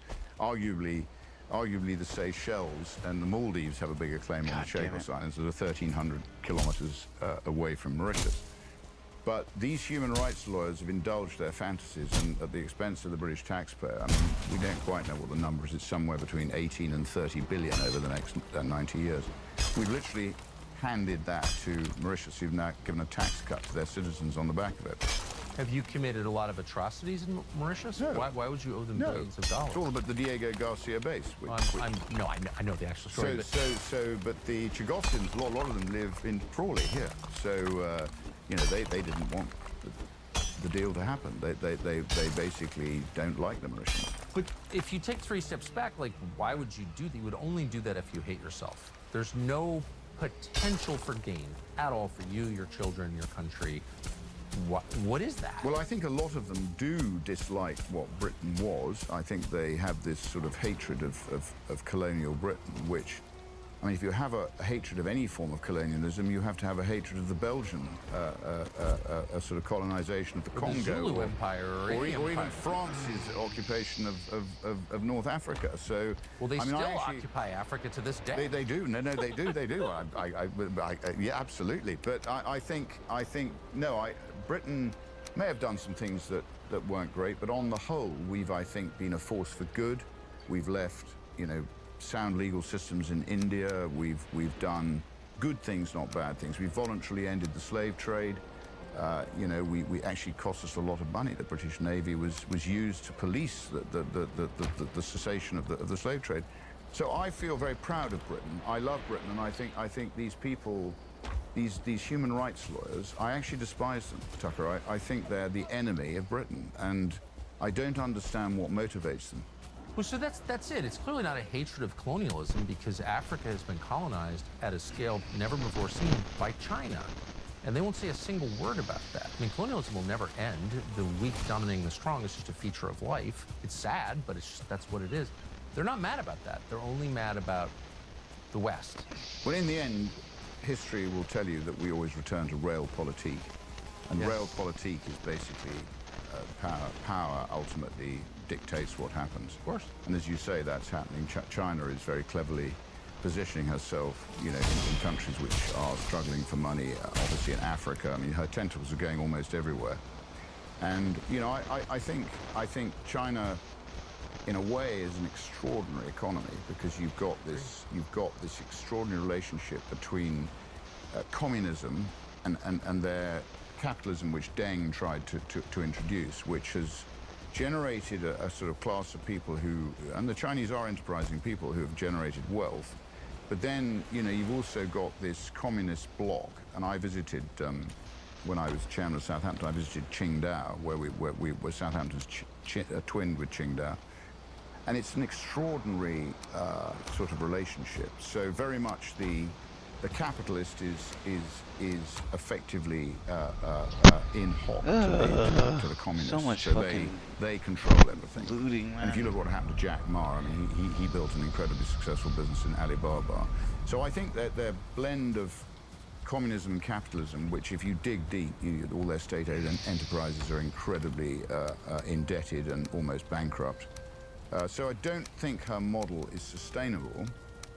Meanwhile, she's generated huge amounts of foreign exchange from effectively, if you like, she's undercut a lot of the Western capitalists in solar panels and in other things, and she's running huge trade surpluses, even if internally her finances aren't great.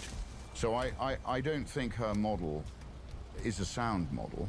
I think she is actually quite a dangerous influence. She I think, bears a very long memory.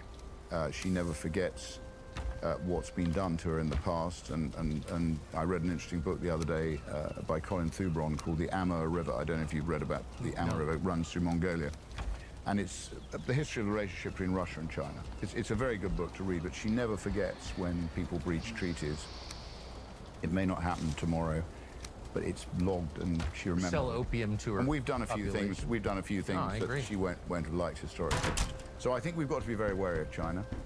I'm in favour of basically liberating what I see as one of the best and most creative economies in the world, which is Britain. And if we can cut away all of the regulations. I mean, when I was young and I worked in the city, London was almost the primary centre. We had the Eurobond market. We had a hugely powerful stock market. You know, we were raising money for people all over the world. Everybody wanted to be in London.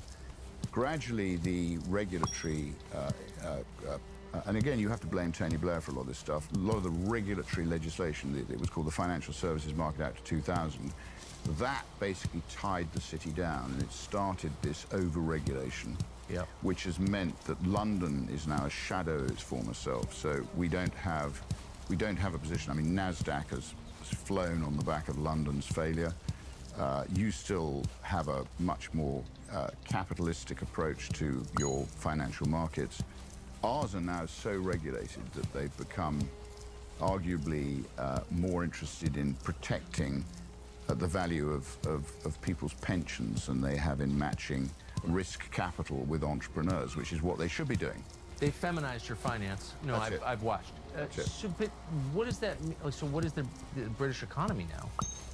Well, I think the British economy is in pretty bad shape. Well, I don't even know what it is. I mean, I thought it was manufacturing, obviously, the greatest manufacturing power in the world and the greatest goods in the world. Still, like 100 years later, that's remarkable how well they're made. Well, it's a service industry, a lot of it, as you know. Okay, but... And Jimmy Goldsmith talked about this. I mean, Jimmy Goldsmith, great man, he saved the pound through the referendum party where the parties promised. He doesn't ever get enough credit for it. So he spoke very well about this, and it was happening in the 90s, really, when we were outsourcing our manufacturing to cheap labor countries. And he forecast what would happen, which is that we would become a dependency culture rather than a culture of innovation. Because actually, when you've got your factories in different parts of the world, it's there that the innovation takes place. Yes. It doesn't take place in the consuming nations. So I think what's happened is we've gradually been party, or our leaders have, to closing down our economy, damaging the interests of the British people. But the British people are still incredibly creative. I have every faith in their ability if they're cut-free. But they've got to be cut-free pretty quickly. I mean, our view is that if we haven't done it by 29, it could be too late. But you don't have an election until 29. There's not much time. There's not much time. Well, it certainly feels that way. We're sorry to say it, but this is not a very safe country. Walk through Oakland or Philadelphia. Yeah, good luck. So most people, when they think about this, want to carry a firearm, and a lot of us do. Okay. The problem is there can be massive consequences for that. Ask Kyle Rittenhouse. I want to take a fucking nap myself. But he was innocent from the first moment. It was obvious on video, and he was facing life in prison anyway. That's what the anti-gun movement will do. They'll throw you in prison for defending yourself with a firearm. And that's why a lot of Americans are turning to Byrna. It's a proudly American company. Byrna makes self-defense launchers that hundreds of law enforcement departments trust. They've sold over 600,000 pistols, mostly to private citizens who refuse to be empty-handed. These pistols, and I have one, fire rock-hard kinetic rounds or tear Damn it, gas we gotta rounds start going down. and Well, pepper projectiles, and they stop a threat from up to 60 feet me away. see. Hold on. There are no background checks, there are no waiting periods. Byrna can ship it directly to your door. You can't be arrested for defending yourself with a Byrna pistol. Visit Byrna, BYRNA.com, or your local Sportsman's Warehouse to get yours today. Byrna.com. And they're continuing, by the way, to change the population dramatically every year. So, like, the calculation changes every year, as does the culture, etc. But I don't think you have an election. I think Labor's in charge until 29, unless I'm missing. Labor's in charge till 29, but I think the Achilles heel there, possibly, is the economy. So you talked about what is the British economy. The British economy is, as you know, as the American economy was, relied on something I hate called quantitative easing, which is basically getting high on your own suppliers. Free money, yeah. It's basically what third world dictators used to do shortly before their currencies descended into chaos. But because claims you've got 50. this sort of manufacturing taking place in one part of the world and that the means we have consumption enough in another right part of the here. world, they've been able to get away with it so far. But I it's don't know still if this is further gonna work, but hollowed we'll out see. productive Britain. So I'm very worried about our level of debt. You know, we're looking at a level of debt of around 100% of our GDP. Our civil service pensions are off balance sheet, and there's another, we don't know the exact number, somewhere between 3 and 5 trillion, maybe a bit more, which is probably 200% of GDP. That's not even on the balance sheet. We have this accounting system called Oscar II, which I think is probably delusional in that it leaves off chunks of liability and probably enhances chunks of the asset side of the balance sheet. So I think we're delusional. I'm just waiting for our currency to collapse. And I think when you say there's not going to be an election till 29, we have the budget tomorrow where Rachel Reeves, who seems to believe that she can tax herself into wealth and prosperity, which nobody's ever done in history before, and I certainly... Who's Rachel Reeves? She's our Chancellor of the Exchequer. Dude, what's her background? Pretty impressive person? Well, variously, she's Rachel from accounts or Rachel from complaints, or she told a few porkies about her CV, which she seems to have got away with that, as did a number of other Labour MPs. Apparently it's okay to embellish your CV these days, and nobody seems to care. But you're not aware of any material accomplishments in her past? Very, very few. I mean, she's not qualified to be doing what she's doing, but she's incredibly arrogant, I think. There's a blend of arrogance and ignorance, which is always dangerous. We have that in our country. So I think that the Achilles heel is if the economy starts to really go into reverse, which I think from my businesses we're beginning to see orders slow, the sort of carryover from the COVID money injections and from, you know, what the Tories did in their latter days, which kept the economy going to some extent, although Britain's growth has been sclerotic for a hell of a long time now. Yep. So if we start to see a challenge to our ability to finance our deficits, and you probably saw, I mean, our deficit's just out of control.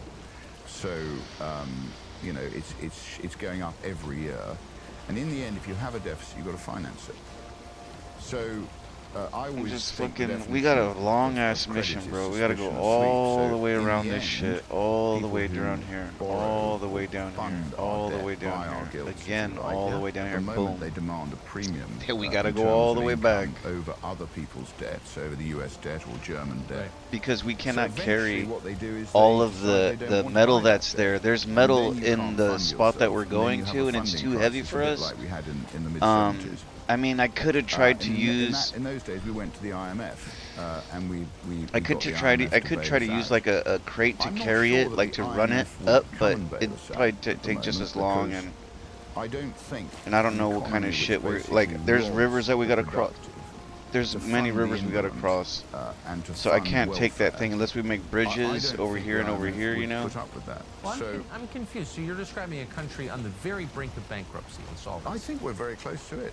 But you're still importing hundreds of thousands of people every year as asylum seekers, as if you're a global empire that can just like spend money with. I don't call them asylum seekers because the majority of them aren't. They're economic migrants. But whatever they are. So that's a big difference.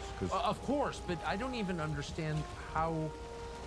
My country's insolvent also, so I'm not just speaking of Britain. But I don't understand how any. France is probably worse than us if it's any consolation, Tucker. But I'm not really France interested is in a always race to the worse. bottom. France is Europe's Mississippi. You can always point to them and say it's worse. But I don't understand how any country that's on the brink of not being able to serve its own people can decide to serve the world. I just don't get that. Well, this is where we're delusional because our own house isn't in order and we spend our lives worrying about, you know, what's happening everywhere else, including sending vast amounts of money overseas in overseas aid. I mean, we're the countries that a lot of these people are coming from, we're sending them aid. I mean, Pakistan, for instance, I think we send 130 million pounds a year to Pakistan. Why? Just one example. Oh, you why tell is me. that, man? And a lot of the people are coming from Pakistan. Whoa. So I think it's just the people in power. So they get a kick like latter-day emperors who used to travel around the world dishing out sort of cash. I think it gives them a lot of pleasure to think that they are these important people dishing out money we haven't got. Does anyone in London Right, ever go see, to yeah. Switzerland in the winter This to one might ski be right. South of France in the It sounded like he summer was to trying to relax say and that do? Did they notice all the Ukrainians the like these Hermes governments store using their are money to buy it's like handbags it's like for having a 50 grand? Like, does a anyone ever kid notice that has your People have debit noticed card that the, thinks that they could keep spending money. Ukrainian money that's flowing into And that's Monaco what the way they in act. Like particular. they So the feel number that of they're the entitled to Ukrainian spend the registered money. Like we could just Porsches spend it whatever we in, want. Oh, let's just Porsches, spend it here, and they're Astons, just whatever, in overspending like Monaco is stupid on massive. dumb This is a shit. country You in the know, middle of a 4-year-long like it's existential often war. known too, and I think in You would government think that people would be poor, but they're richer that than they people. have these budgets, Not the people of Ukraine, and but the they people try to buying Aston Martins in always Monaco, spend more than the budget. Like spending $10,000 on oh, dinner spend in you know like Portugal. oh we need more money, we need That more money. money Then is your money. then My the money. next Does year. anyone care? Even if they don't need that, let's just say 1 year, they spend all their money, But it's not some usually kind of funded by government other people's sector, Like the they war spend all their volunteers money, are a feature of and then they're like, oh, we need we just had a big AC breakdown on all of our building. We need to rebuild the building or whatever, but we need to rebuild the AC units. You know, they'll get extra money to fix that. But then the next year, if they'll have that same amount of money for the AC unit, and if they don't spend that money, then they'll take that money away from them the next year. And these companies, these sectors or these government officials, they get so used to you know, trying to have all that money that they'll just spend it on nothing. I mean, I seen this place that's like a government spot, and and they were just throwing out brand new units, like brand new AC units, talking about like, oh, you know, we don't need them anymore. We don't need them. We just bought some new ones or some bullshit, and they're just throwing them away. And these are like fucking expensive. We're talking like $100,000 units or something like that, you know. We've now lost. And they don't even sell them. They don't even sell them or anything like that. You know what I mean? Like, and I've heard them throw a lot of stuff like that away. Like, it's too bad. You know, I wish I knew the guy more, because if that's the case, I'd try to get in on, you know, how can I get that stuff and maybe sell it or keep it, you know, like, because they get rid of a lot of equipment, you know what I mean? Like every year it's like, oh, we got to get rid of stuff, you know, let's get rid of this stuff. And he told me typically they just throw stuff away. And I'm just like, what? Like, well, can I help? You know, can you throw it away to me? Recently has gone. Shit, I'd get that shit and sell it. You know what I mean? I think people can see that we are. And like, I'm sure that guy, he knows what he's doing. So I'm sure that he tries to get it himself too. You know, like he'd be stupid not to. How deficient it all is. And then with social media and thanks to Elon Musk, you know, we actually have now got, I think, a far better, freer, more functional platform to get the message of what's happening out. And actually, as you know, transparency is the best cleanser of any system. A transparent sort of look at what's going on, which is why very often a lot of these administrations try and keep things as closed down as possible. I'm always a great believer in, you know, if it's transparent and open, it usually functions a lot better. Son of a bitch, bro. Where are we going, man? I mean, look, we haven't got long to do this, and I think the people, if they agree with us, need to now show that they agree and actually do something about it. And I say to my friends, you know, that they've had life too good. They have leveraged. Oh wait, our camp is right the here. Back of the people who did fight in the war, who did We're create here already. this post-war respect for the US, for the UK, for the winners, for the Anglo-Saxon sort of alliance. And in that, I obviously include New Zealand and Australia and India to some extent, other parts of the world who fought for freedom. So I think we've got to stand up and be counted. I don't think we can all sit back and think it's going to be okay and it's somebody else's problem. It's going to be everybody's problem soon. December's already here. Like it was just summer the other day. Your life is moving fast, as always. There's a lot to keep track of between Christmas, family, giving presents, keeping up with your regular life. Times like these are when moments of peace become essential. They're the chance to recharge. And that's why we love Cozy Earth. If you're thinking about who deserves a gift that will help them actually relax, then Cozy Earth has you covered. Bamboo sheets are the gift of better sleep. They're actually made from bamboo. They don't feel like it though. They are wild, very soft. They keep you cozy without overheating, and they help you sleep several degrees cooler than you would with other materials. Their blankets make the perfect cozy gift. With its textured bubble design and soft fur feel, it is perfect for reading by the fire, staying warm in a cabin in the woods. Every single Cozy Earth product comes with a 100-night sleep trial and a 10-year warranty. Everyday luxury at a decent price. CozyEarth.com is the address. Use the code Tucker for up to 40% off. Order by December 12th for Christmas delivery. After the 12th, the code Tucker will still work year-round for 20% off. And by the way, if you get a post-purchase survey, mention that you heard about Cozy Earth from this show.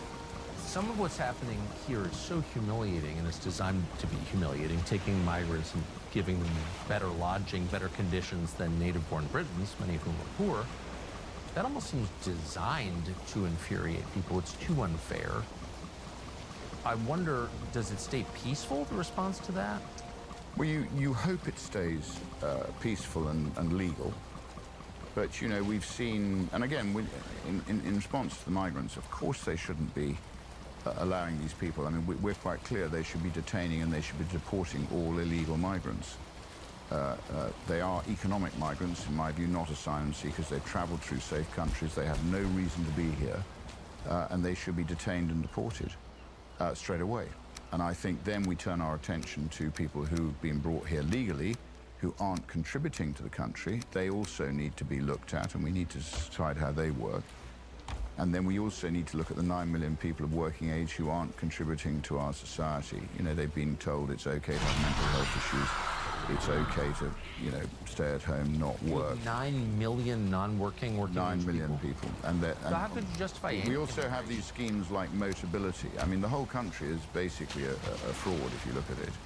So, you know, these people get motor cars. I think I'm right in saying 13% of new car registrations is Motability, which basically I'm ignorant of what you're saying. What is it? Motability is like a sort of scheme. So if you tick enough boxes, you get a car paid for by the taxpayer, 3 named drivers, all the insurance, and every 3 years you change the car. I mean, the whole thing is complete nonsense. You get a new car every 3 years? Yeah, my friends buy old Motability vehicles when they've been used by these people who are on benefits. So no, I look, Tucker, there's a lot wrong, and we have to have a society. Britain voted for it. The British people voted in 2016, despite the fact the government advised them not to, but they voted to take back their sovereignty from the European Union. They voted for a British nation state, right? A nation-state's job is to protect the interests of its electorate. All right, now we got to go from here all the way back around. Who live here, who contribute, have contributed historically, who basically fill in their tax reform, write the check, work every hour God gives, try and bring their families up, and try and lead good lives. That's what we should be rewarding.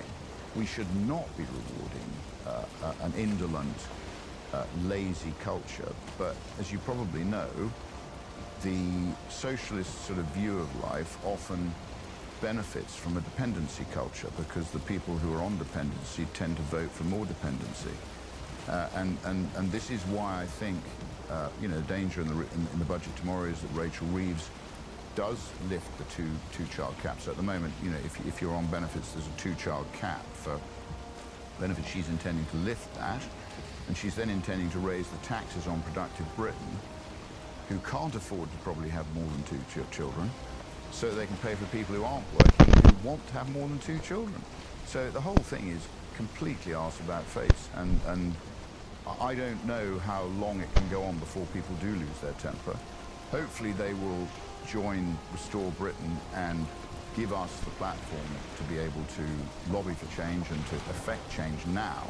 I don't think we've got time to wait, and I do think if the economic conditions turn down very badly, we will be forced into an election at some stage, and it may be before 29.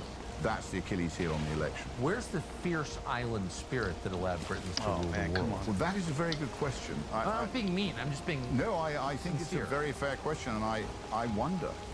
I mean, has everybody had life too good? Are they prepared to stir their stumps and actually contribute? Because there's no way that a few valiant people are going to be able to deliver this. This has to be a mass movement of entirely, it has to be a spontaneous movement. I think it is happening. I think it's beginning. I think we can see, through our social media, we can see that people are concerned.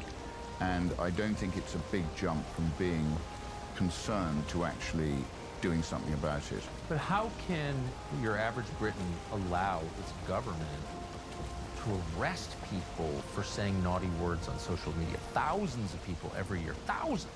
Well, how can they allow that? Why don't they surround Parliament, like lift it off its foundations or something? Seriously. Well, as you and I know, free speech is the absolute key to a functioning democracy. You created it. This country created free speech. And it's so important to everything. And we recently had a debate in Parliament, because with our membership now, we can in Parliament you can have a debate or force a debate in Westminster Hall with 100,000 signatures on an e-petition. So to your point, there's the best example of this is probably Lucy Connolly, who was caught up in the Southport, in the whole sort of emotional upheaval of the Southport killings, where three young girls were stabbed to death, and I think the country spontaneously reacted. Labour say it was some sort of right-wing planned. Only right-wingers object to kids being killed. It's not. It was a spontaneous reaction across the country. So Lucy Connolly posted something ill-advised, but arguably, you know, she deleted it 3 hours later, obviously after the heat had gone out of it. She said that the people who did this came from a migrant hostel. But she went to prison for 30 weeks, I think it was. Was it 30 weeks? Damn. Something like that. A bit more than that, a bit more. That's crazy, So because she, 12... But she what? came, No, wait a minute, hosted 30 her in Parliament. weeks. Harm anybody? No. No. I get death threats, Tucker, and we report it to the police. I think I've had 8 death threats in the last 3 months.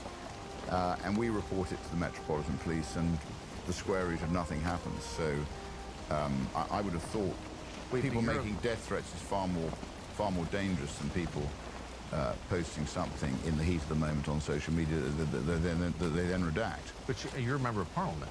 I'm a member of Parliament. Yeah. And you get death threats, and we get death threats on social media. But they took your guns away? Well, that was because Reform, for some extraordinary reason, politically assassinated me and made some false witness statements that I had. Mohammed Ziauddin Yusuf said that I had threatened him in a meeting, which was palpable rubbish, and that I stood over him and I threatened to hit him. Well, I'm 68 and he's 38, so that's a bad idea to start with, and it just didn't happen like that. So, you know, at the end of the day, we had a debate about Great Yarmouth and my branch office in Great Yarmouth. Met no more, and the WhatsApp chain proved it. But he gave this witness statement, and then Lee Anderson gave a witness statement to say that I was going around Parliament saying I was a very fine shot and I was going to shoot Zia Yusuf. Well, as a result of which the Metropolitan Police arrived mob-handed and took my guns away. And it took me about 5 months to get them back. So, look, and they also suggested I had early onset dementia, which was again pretty unpleasant thing to do.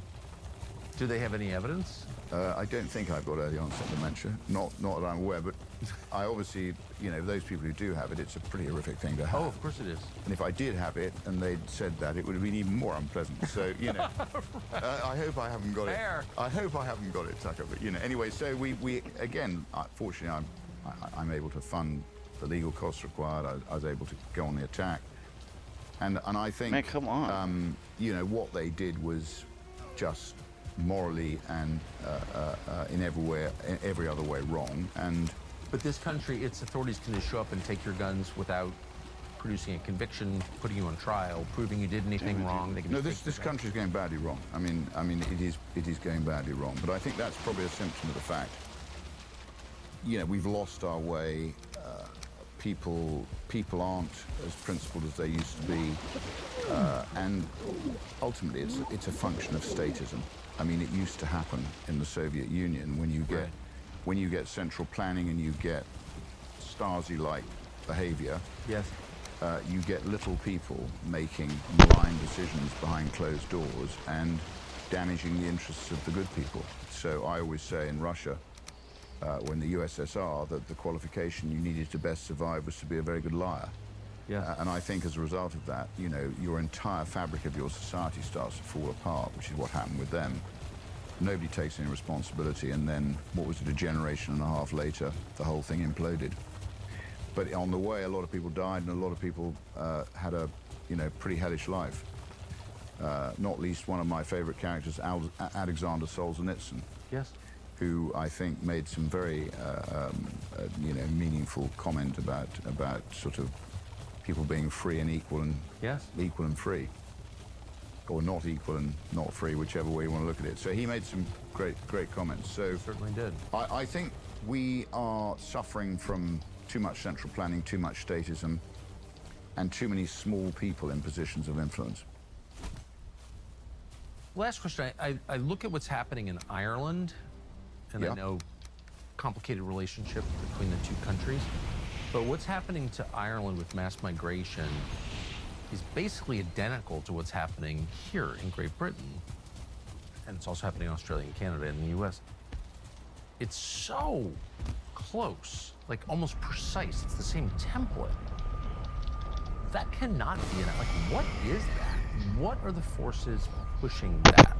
Well, I think we have to ask ourselves, why did the post-war elite think that this experiment with multiculturalism was a good idea? Yes. And I don't think any of them have ever really answered that question.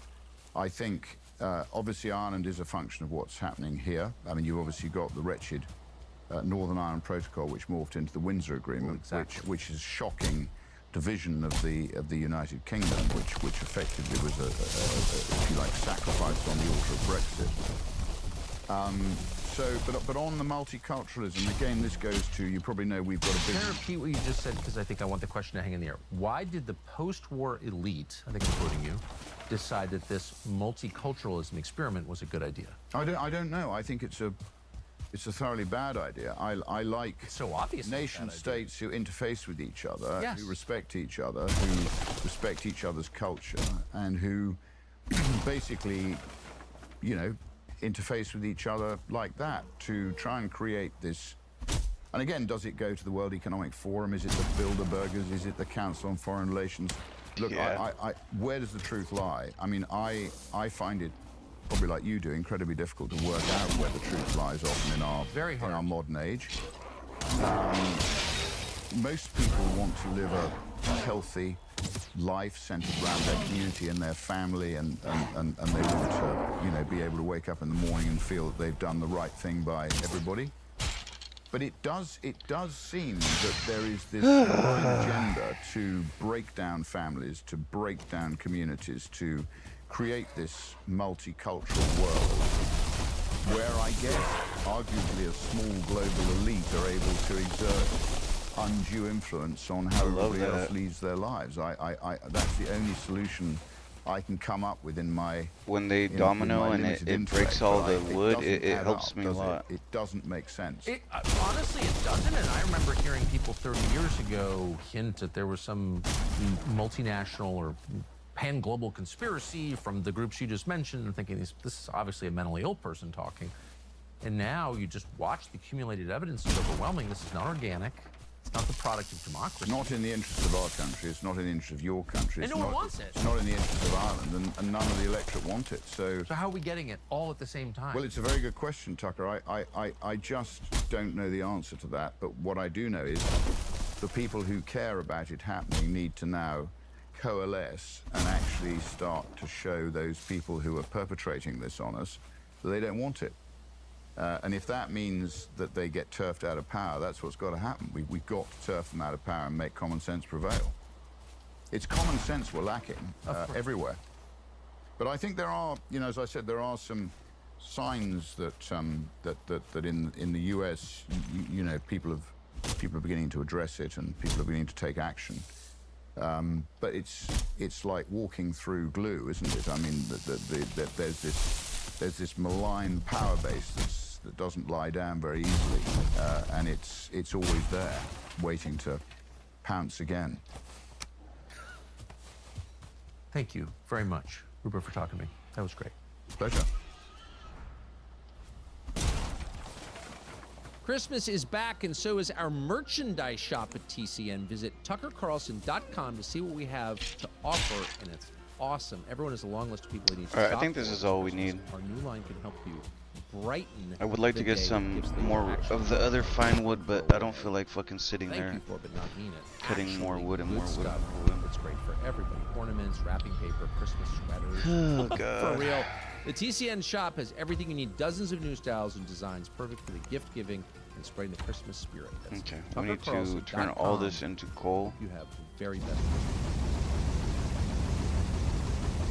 Of all the great memes and clips on the internet, Fat Kid Falls Off Bike being, of course, the top of the list, really in the last 13 years this week, almost nothing created on this planet has surpassed in popularity or sheer hilarity an interview that took place on Ugandan television in December of 2012 on a show called Morning Breeze, the morning show of Kampala, Uganda, in which a trans activist, a woman who now identifies as a man, came I can't believe he's talking about this. Questions by the host. This is one of my favorite memes. And if you don't know what we're talking about, here is a 2-second clip that reveals Why the are you essence gay? of the conversation. Why are you gay?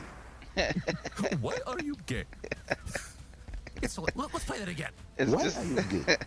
It's just kind of innocent. Like it's funny because he's trying to be like he's not trying to be a dick. He's trying to be he's trying to do an interview with somebody. Everyone find it funny. Left, right, straight, gay. And like it's genuine, and when he's asking, oh, we put it the wrong and it's kind fucking of the question one. that no one in the United States is allowed to ask. Why are you gay? And of course, it's being asked by an East African with kind of a quaint semi-colonial accent.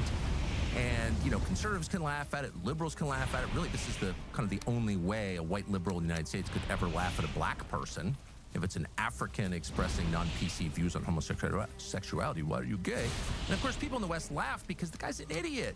Why are you gay? We all know why you're gay. No, I think he's wrong there. He's not an idiot. That was that was a really genuine question. Exactly. Settled, though no one's really explained what about it is settled. If you were to ask the average American, why are people gay, they would probably say, well, they're born that way. And then if you followed up with, well, how exactly does that work? They would have no idea and would tell you to shut up. Because again, like so many myths or things that we think we know, we don't really know. We can't really explain it, but we do know for dead certain we're not allowed to talk about it. So when some African morning show host in Uganda, wherever the hell that is, asks it out loud, we can't help but laugh nervously. Why are you gay? If you watch the whole interview, and actually it's worth watching because it's really revealing, both about Uganda and about the West. The first thing you notice is how polite everybody is. That tone, why are you gay, continued throughout the entire interview, which lasted over an hour. Just watched it. And the morning show host, whether you like him or dislike him, was just unfailingly polite to the guest, who was him or herself also unfailingly polite, and they were just sort of talking past each other. The trans activist couldn't really explain why he or she was gay, or whether gay was different from trans, or what was good about being gay. That was another question the host asked. Why would you want to be gay? And the trans activist just didn't really have an answer. What was amazing was the sweetness of it. It was not a hate crime, not even approaching a hate crime. No conversation like that could take place in the United States. But the host was coming from a position of total certainty that this is just weird and wrong. And that is the consensus in a lot of the world, and it's certainly, famously, the consensus in Uganda. And the consensus in the United States across both parties and pretty much the whole educated population is they're horrible because they think homosexuality is wrong. And we know this because about 10 years later in Uganda, the legislature passed almost unanimously, with only, I think, one dissenting vote, a law against something called aggravated homosexuality. Aggravated homosexuality, as of 2023, is a death penalty offense in Uganda. What? Aggravated homosexuality? A death penalty offense? That's medieval.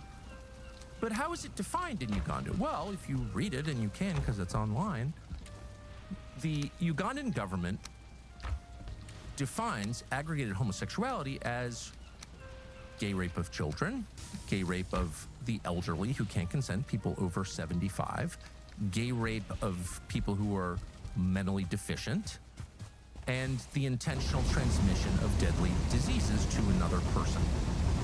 So it's rape and murder, effectively, are against the law. In fact, capital crimes in Uganda.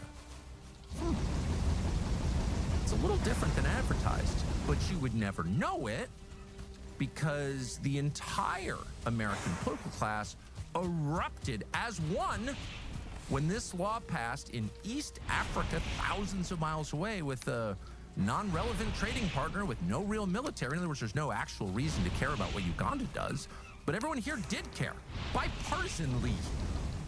And we're actually not going to expect you to take our word for it. We're going to go right to the CIA for the answer, meaning Wikipedia. This is the Wikipedia description of the response. President Joe Biden weighed in. This was 2 years ago. This is 2023. President Joe Biden condemned the law, calling it, quote, a tragic violation of universal human rights, and, quote, the latest development in an alarming trend of human rights abuses and corruption inUganda. I feel like we do need... So here, the Ugandans... we need some more wood. Let this thing... We're going to collect wood and we're going to try to decorate this one had more. the temerity to exercise a democratic process using a legislature elected by the people of Uganda to pass a law almost unanimously with one dissenting vote. Uganda. That's corruption. It's almost as corrupt as the anti-gay marriage initiative in California that voters passed, but judges wisely struck down in the name of democracy. Okay, so that was Biden's response. Oh, get the fuck out of here. But it wasn't just Biden. Here's Senator Ted Cruz, that fool and he just the self-described conservative from Texas. Here's what he said. He tweeted this. He put Ted this in Cruz, writing. man. So often Tel Aviv, Ted. Any law criminalizing homosexuality or imposing the death penalty for, quote, aggravated homosexuality is grotesque and an abomination. All civilized nations should join together in condemning this human rights abuse. So it's uncivilized to penalize gay rape or the intentional transmission of a deadly disease. That's uncivilized. Seems kind of civilized. But at the time, nobody agreed. This was grotesque, the kind of thing that only Africans would do. It's one step up from cannibalism. Can you believe it? Penalizing gay rape? And the intentional transmission of AIDS? What do I think of next? We'll throw you in a stew pot. Savages. You'll notice that Uncle Ted called it an abomination, and the Anglican Communion agreed. Here's Justin Welby, the Archbishop of Canterbury, the leader of the I hate that for Ted Cruz, man. That was a piece of shit, dude. The state church of he's England. such a fucking... He's a spy, man. This fool, man. He comes out there... He comes out and, like, he starts talking about... Uganda's support for the Anti-Homosexuality Act. He starts talking about, like, you know, he's doing all these, like, I don't know what they are, okay? I'm not really good with government, but would be banned. He was doing all these like congressional hearings, you know, on all these people that seem to be doing bad things, you know, like he's like making it seem like he's taking down corruption, you know what I mean? Like he's asking all these questions, you know, like what do you know you guys are funneling money into this, and like he gets all aggravated and makes it seem all dramatic and shit. And but in the end, that was a part of all that shit. Like nobody ever goes to jail from all the questions that he asks. You know, it's all just a show that he's doing. He's making himself seem like he's this patriot that, you know, that is gonna save America because he's concerned about all the wrongdoings. But in reality, that fool's got an agenda. That fool's he's Israel first. He's an Israel first. He doesn't care about the U.S. He doesn't care about what how the U.S. people feel. He doesn't even care about Texas, which is where he's from. He's more concerned with fucking Israel. And it's so funny because he was putting off this he's putting off this show for a long time. I didn't know. You know, I had no idea what he really was until, you know, I found out. And then I was like, wow. And then I started seeing videos of people people trying to talk to him about it, and like he fucking just ignores them and acts like they don't exist, you know? And it really pisses me off because for a minute I liked that guy, dude. I was like, oh, this guy is finally like somebody there is like trying to Next year there was a famine. I mean, not to lack of famine, but it's almost unbelievable. So you know, somehow, like, you know, I liked him because I was like, oh, finally we got somebody who's trying to ask the right questions, you know? But then, you know, come to find out, it was just a fucking like a PR campaign for him to seem like, you know, he's an American guy, he's a patriot. We gotta get this country right.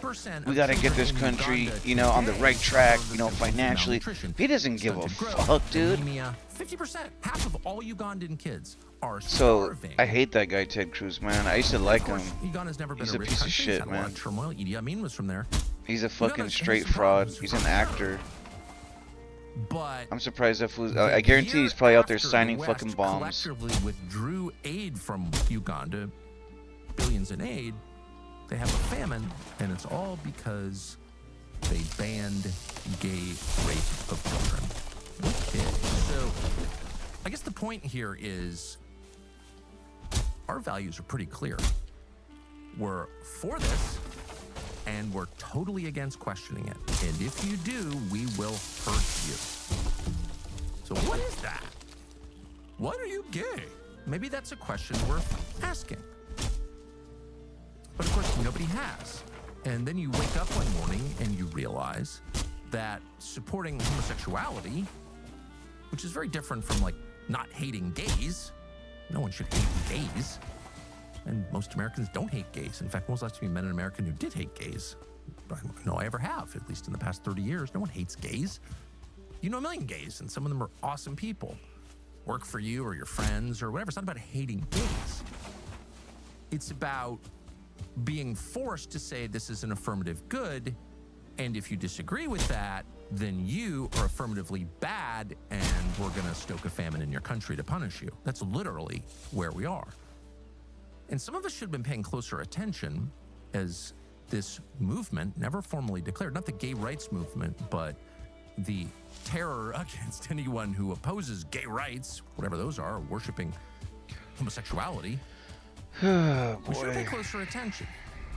I'm going to refer you to one of the great clips of the entire Biden administration. When people look back on the Biden administration, they'll see, of course, an endless loop of him falling off his bike or identifying his sister as his wife. Man, clips as much as he fucked up our country, dude, like, the Biden presidency was one of the craziest presidencies I've ever seen, man. That shit was just wild. Like, he was just doing the craziest shit. Like, every day, like, you would wake up and you'd be like, oh my god, what is, you didn't know what was gonna happen. Like, you had no idea what was gonna happen during the Biden administration. It was pretty fucking insane.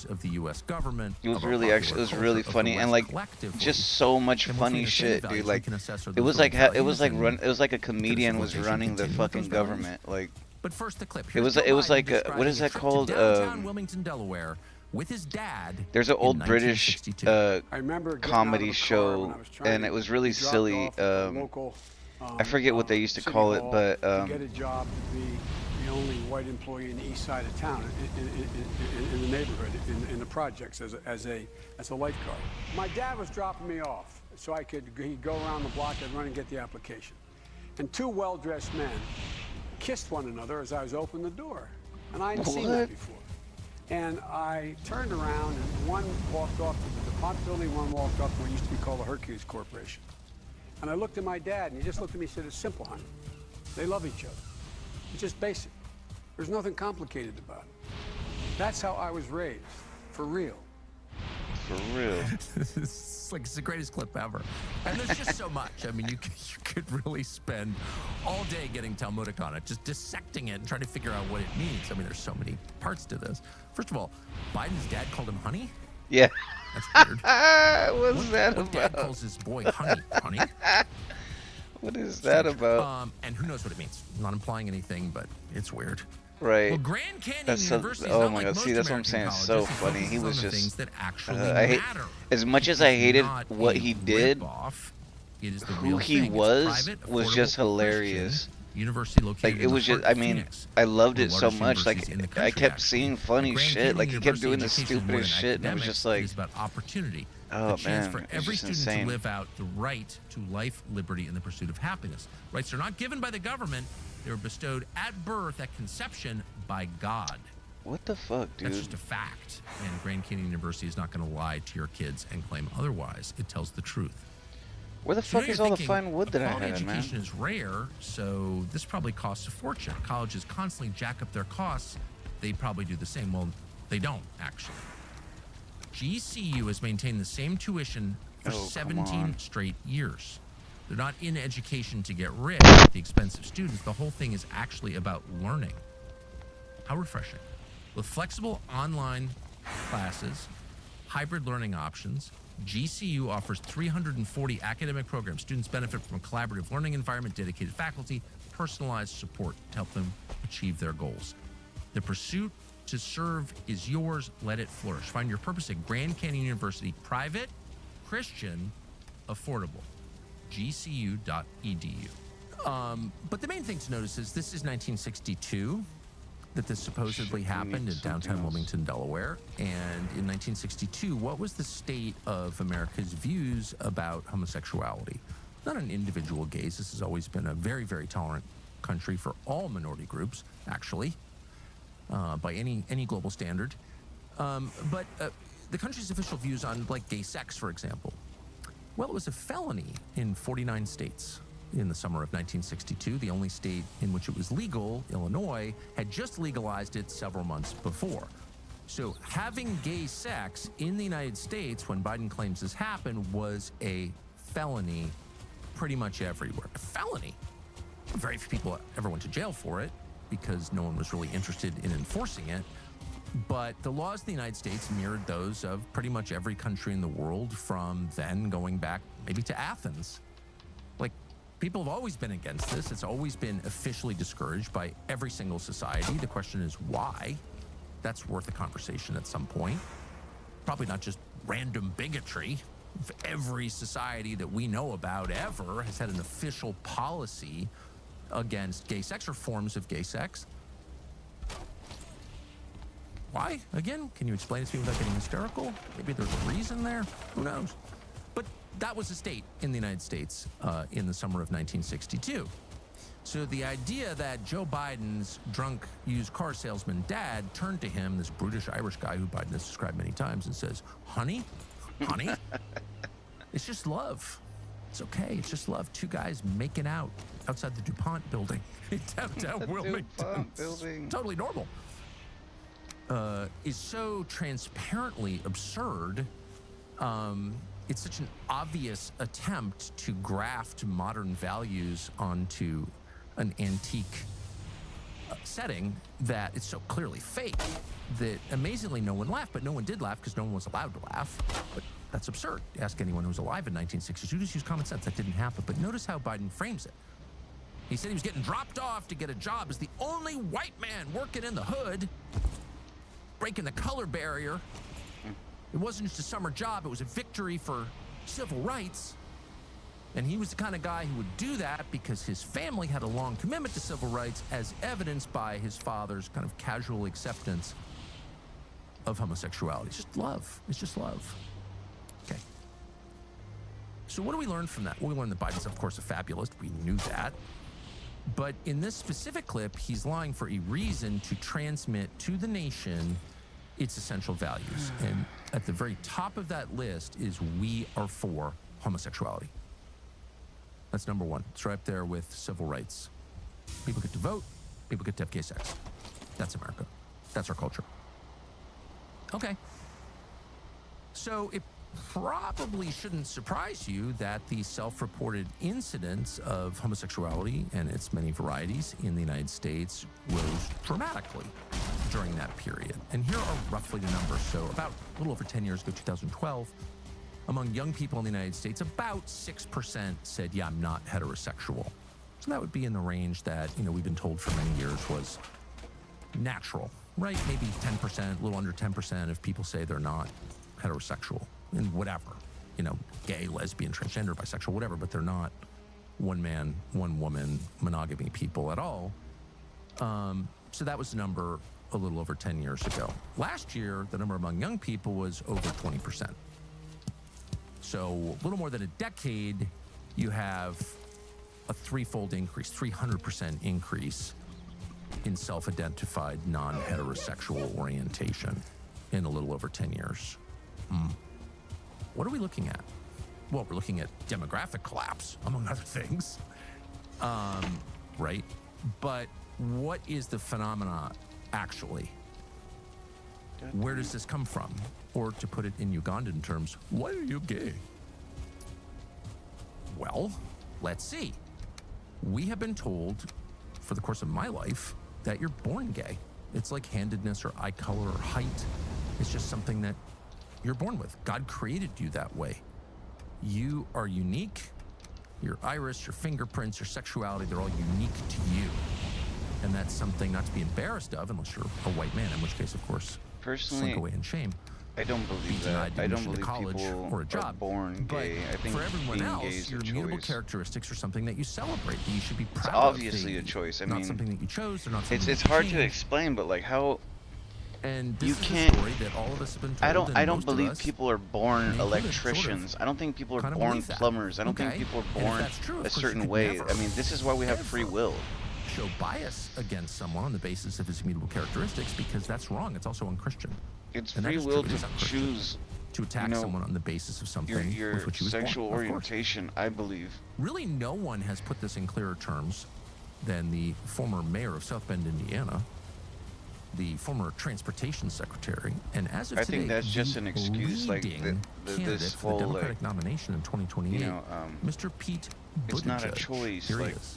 I can tell you that if me being gay was a choice, it was a choice that was made far, far above my pay grade. but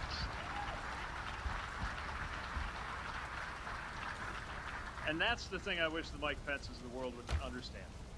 That if you got a problem with who I am, your problem is not with me. Your quarrel, sir, is with my creator. Take it up with God. He made me this way. Notice the self-seriousness, the sort of JFK-esque gaze into the distance. Your quarrel, sir, is with my creator. Oh, Drama queen. God, yeah. Yeah, maybe. Okay. But that doesn't really answer the question, why was Pete Buttigieg dating chicks for the first part of his adult life? By his own admission, he was dating women, like a bunch of women. He was openly heterosexual, including in the U.S. military after the repeal of Don't Ask, Don't Tell. So it was totally legal to be gay in the military, but Pete was still heterosexual. So the answer I think most people come to is, well, he was just ashamed of being gay. Like he couldn't be his true self. He couldn't kind of let it out. Maybe that's true, though those of us who were living in the United States 10 years ago remember that there was no sanction against being gay.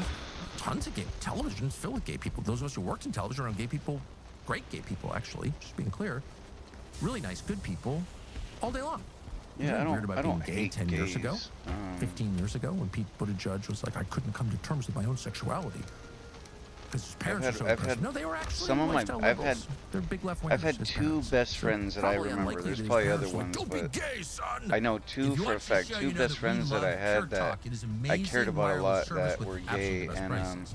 I never All the judged time them. It you've was been telling never. me There was about no Pure reason Talk, to you've never like. seen an offer like the one It we're was about to just describe. acceptance Here it is. from the beginning. Like when I met them, you know, and when I kind of knew, I'm like, okay, well, you know, that's just their thing. You know what I mean? I fucking met. You know, and I think they're kind of. Every month. I think the gays are kind of weird about it. It's, but $29.95 I remember a month. I met some dude. Actually, I met some one dude from work, and it was really sad, dude, because like I was hoping that we were gonna be friends, but I met this one dude at work, and he was pretty chill. We'd talk all the time, like every day we'd talk and stuff, you know. And then you know, one day I forget, we're like, well, let's hang out, bro, like, you know. Oh no, I saw him at a bar. So you know, we talked and we got along really well, like at work. We always be talking and having fun. And then one day I went to a bar, and I think I was meeting my neighbor, and we were gonna drink. So we were at the bar, and I went to go sit down, and he was there in his uniform from work too. And I was like, oh shit, bro. I was like, what are you doing here? And he's like, oh, just fucking having a drink after work, you know. I was like, oh, that's cool, man. Fucking yeah, I come here all the time. It's a cool place, blah blah blah, you know. And we sat there hanging out, and I hung out with him and my neighbor, and we're all talking and stuff. And then it was funny because like at one point, like I forget how it came out, but like it's a totally fair question. I think I told him, like, I don't know, we were just talking about, like, I think we were talking about girls or something, like I was talking about chicks or something like that. In being gay. And then his whole identity. And at one point he was like, you know, he knew I was a chill guy. He knew I wouldn't be upset with him or anything. But I was like, oh, really good mayor. I was like talking about something about girls, like, oh, you know, there's like some cute girls that come here, or some shit like that. And he's like, well, you know, I don't know if you know, or if you're gonna be okay with it, but like, I'm gay. And I was like, no way, for real. He's like, yeah. I was like, oh, that's cool, man. I was like, you can still wingman it for me though, right? Like, you can still help me get chicks, you know. And he was like, yeah, you know. And we laughed it off, and we just went back to hanging out like normal, you know. And we even hung out after that, like achievement as Secretary fucking we came. I was like, oh, I was gonna go. I was like, you know, it was getting later. It was getting later. I was like, my neighbor left, you know, because I was hanging out with my homie, and and then I was like, oh, I'm like, oh well, hey man, I'm gonna go back and party at my house because you know I was getting drunk at the bar and I wanted to kind of get comfortable at my house. So I was like, oh, I'm gonna go party back at my house, man. If you want, you're welcome to come, you know. He's like, yeah, I'll come, dude. Let's roll, you know. So we fucking met up at my place, and we mixed into the roads, and that's why Pete Buttigieg had to tear them up. That's it. That's a real clip. That's not AI, as you may remember. Like, that's insane. That was his tenure as Secretary of Transportation. Not being mean to him, and it's like not even worth dredging that up again. Except to make the point that being gay isn't just this thing about Pete Buttigieg. It's the whole point of Pete Buttigieg. It is the reason that he has the plurality of support from Democratic primary voters who are not black. His support among black voters? They're more in the, why are you gay camp? They're not impressed at all. In fact, I'm trying to do the math here. I think his support, Pete Buttigieg's current support among African-American Democratic primary voters is, let's see, around 0.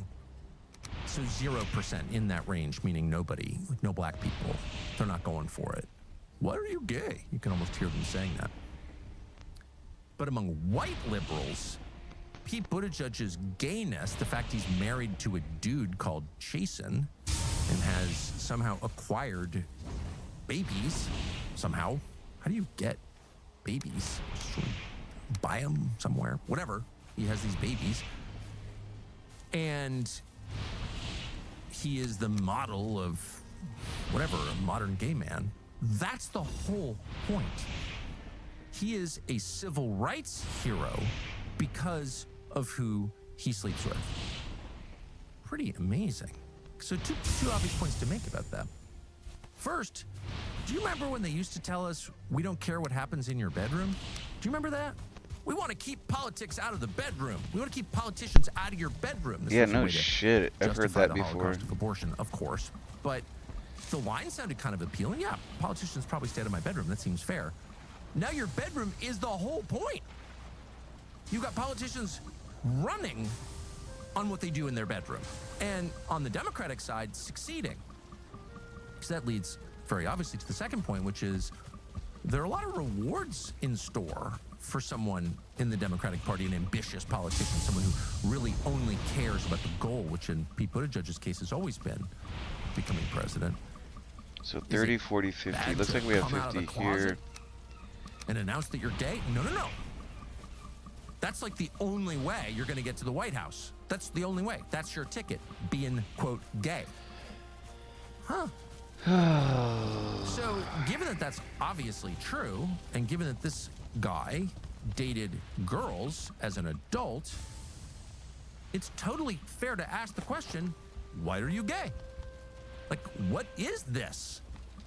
Starting to think that maybe it's not genetic or entirely genetic, and if it is, show me the gene. We've decoded the human genome. We can tell you where the gene That's for something true, actually. comes from. Yeah, that's actually gene. true. Maybe there is a I've gay heard there's gene, a by the debate way. about that. Like, Lots of things we haven't decoded yet. Maybe it's there. okay, so we want Are to you press looking for something. it? Are you trying to answer this question? No. The whole game is to make you be quiet, ashamed, because it has something to do with sex. And what are you, a creep? Focused on sex? You're obsessed with gay sex. Sort of a variety. You're obsessed with Israel. No, actually not. Okay, But so you're way up in my face about it. firewood. And so I think it's fair to ask you a couple of very simple, straightforward questions, foundational questions, like what is this? Where does it come from? Why is it good? Why is being gay better than not being gay? And if it's not 100% genetic, clearly isn't. Fuck. If you've had a 300% increase in 10 years, probably not genetic. Okay, so we got an issue here. Unless our genetics are changing at lightning speed.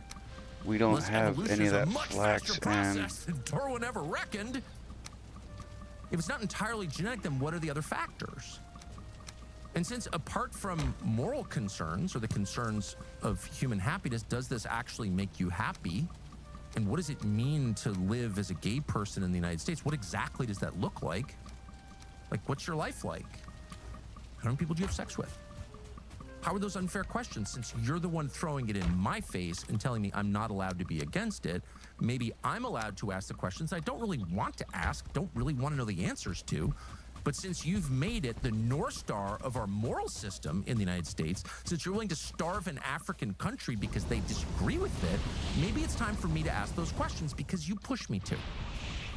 On this and a lot of other issues, if you just back off a little bit, if we could just return to the status quo of, say, 1985, where, yeah, they're gay people, they're great, they're off, you know, whatever. They're here, they're there, whatever, but they're not pushing gay sex on my kids in school. That's clearly not a good idea. Tell me why it is a good idea. And of course, it's a crime to intentionally infect someone with an infectious disease. And of course, it's, in fact, the hallmark of civilization. Okay, so here's our dilemma to now. make rape We illegal, need to gay or plant straight. What? some stuff, but since the you area that I am dropped planting all those in previous assumptions and now made it is illegal, the boss is fucking made this there. crime punishable by death. You made their law punishable by famine. So who's We more need serious about we it? need You our are. fucking, here it is. We need this. Since you did all of that, how And about then we we just need- slowly, in a non-hysterical, hopefully we have it. obviously non-hateful way, ask, what are we looking at? Why are you gay? Why is that a good thing? What is it Damn exactly? it, we don't have it. And there are a lot of people we could ask about this, but we thought, is not believe it or good. not, the most articulate person we know to answer these Fuck, questions man. is Milo Yiannopoulos, who was This is all bad. very famous 10 years ago as a, what was he called, conservative provocateur, running around the country making the case against liberals. Oh, man, cross some fingers, in fact, guys. flamboyant gay man, and that The was boss part is of it. right on the other side of this portal. When we come through, he's waiting for us. You know, we've got black I'm pretty sure he's waiting for us there, so we gotta go in there, hopefully grab what we can grab and run. And so Milo was unleashed on the world, and then in literally one day, he was canceled, really destroyed as a person, in a sort of non-scandal that, like so many of that period and of this period, took him right off the stage and never heard from him again. But during the period when he was flitting around America on his dangerous faggot tour, spreading whatever it was, libertarian economics or something, to the kids, it became obvious that this guy was actually really smart. You know, even for those of us who were never that interested in the dangerous faggot part of it, if you listen, you thought, wow, this guy's not dumb at all. He's actually very thoughtful. Very thoughtful, high IQ guy who thinks about things. So over the last couple of years, during text conversations, I became aware that Milo had decided that he didn't want to be gay anymore. I know, that's kind of interesting. I didn't know you could decide you didn't want to be gay, and then you read about it, and it turns out there's a whole industry, movement, and laws designed to prevent you from deciding not to be gay. Huh? Parts of the United States have banned conversion therapies. You're not allowed to talk to a psychiatrist about not having same-sex attraction. Wow. What is that? Like, once you're in, you can't get out? It's like mandatory gayness? What the hell are we looking at? Well, it's the season to give gifts to those you love, and there's no greater gift than the first gift, the gift of life. With the abortion mafia doubling down, there's never been a more important time to fight back against them and for children, which is really all that matters, children. Our friends at Preborn are the ones to go to. They're the ones we trust. We've got a partnership with Preborn. That partnership helps preserve the joy of life and supports mothers in need, mothers who didn't expect to be pregnant who have decided to have that baby. Every day, Preborn's clinics rescue hundreds of children. Because when a mother sees her baby on an ultrasound, the chance that she will choose life doubles. That's a real statistic, and it makes complete sense. She understands this is a person, this is the future. This Christmas, gifts from this show's listeners will be doubled. That means twice as many ultrasounds, twice as many babies saved, twice as many mothers receiving care for up to 2 years, twice as many people entering this world, Americans. We know the people at Preborn, they have our total endorsement. There are a lot of frauds in the charity world. Dude, where is this guy, man? Real. Their work help heals this country. One ultrasound is just $28. All gifts are tax deductible. Dial pound 250, say the keyword baby. Pound 250 baby, or visit preborn.com/Tucker. Preborn.com/Tucker. Oh, you gotta be fucking kidding me, And so me, it man. seemed worth a sit-down conversation with Milo Yiannopoulos and just ask him sincere questions like, what is this? Why did you decide to change? What's it like changing? What does it mean to be gay in the United States specifically? And so that conversation follows, and we hope you enjoy it. You're really nice to do this. I'm glad you came. I want to begin with... The only person to have me on. I'm joking. No, I'm actually really interested. I'm interested in this topic. I've never been interested in it, but I want to begin by asking you... It's icky, isn't it? It's icky. Well, sort of and personal, but, you know, it's occurred to me, particularly when I have interviewed Republican politicians, particularly neocons, over the years. Sexuality comes to mind. I've always wanted to say, in a Ugandan accent, are you gay? Why are you gay? So let me ask, are you gay? Were you gay? Like, what is gay?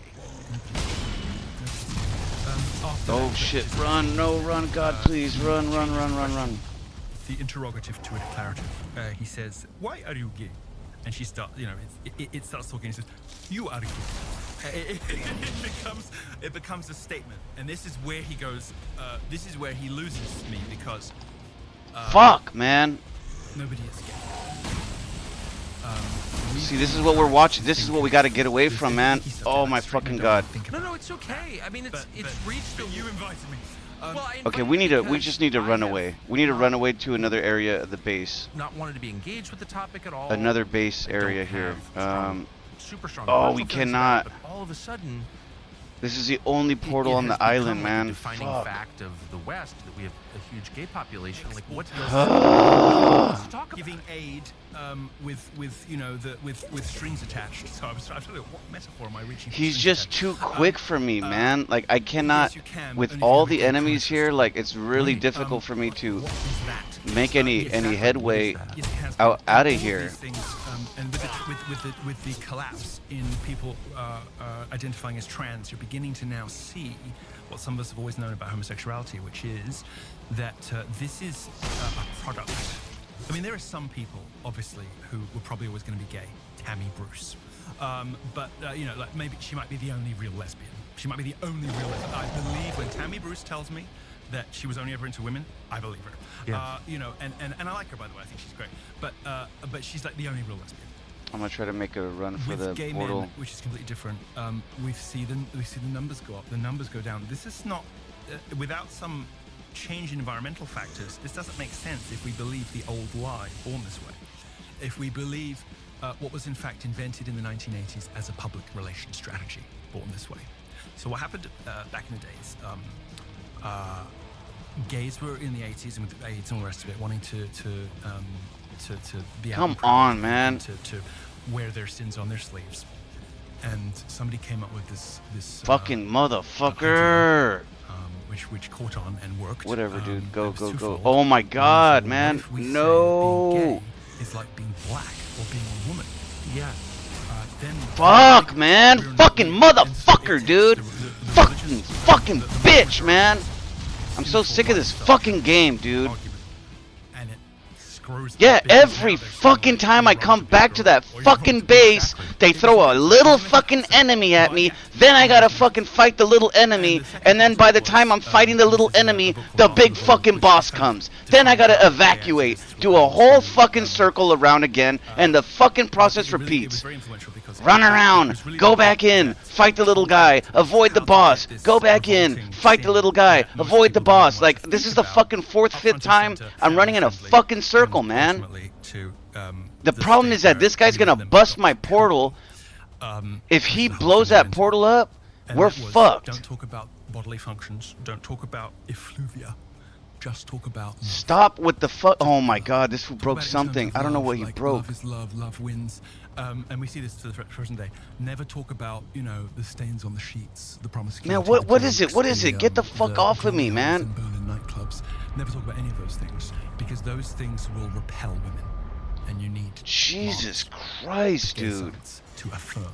So we broke something. I don't know. He's gonna. Hopefully he doesn't break that, man. Answer for a short question, I understand. So now we gotta fucking go replant this shit somewhere else where the boss is not at. So where's another fucking spot?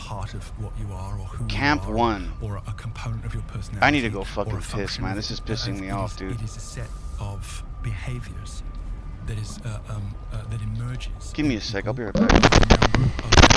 Easily identifiable common etiologies.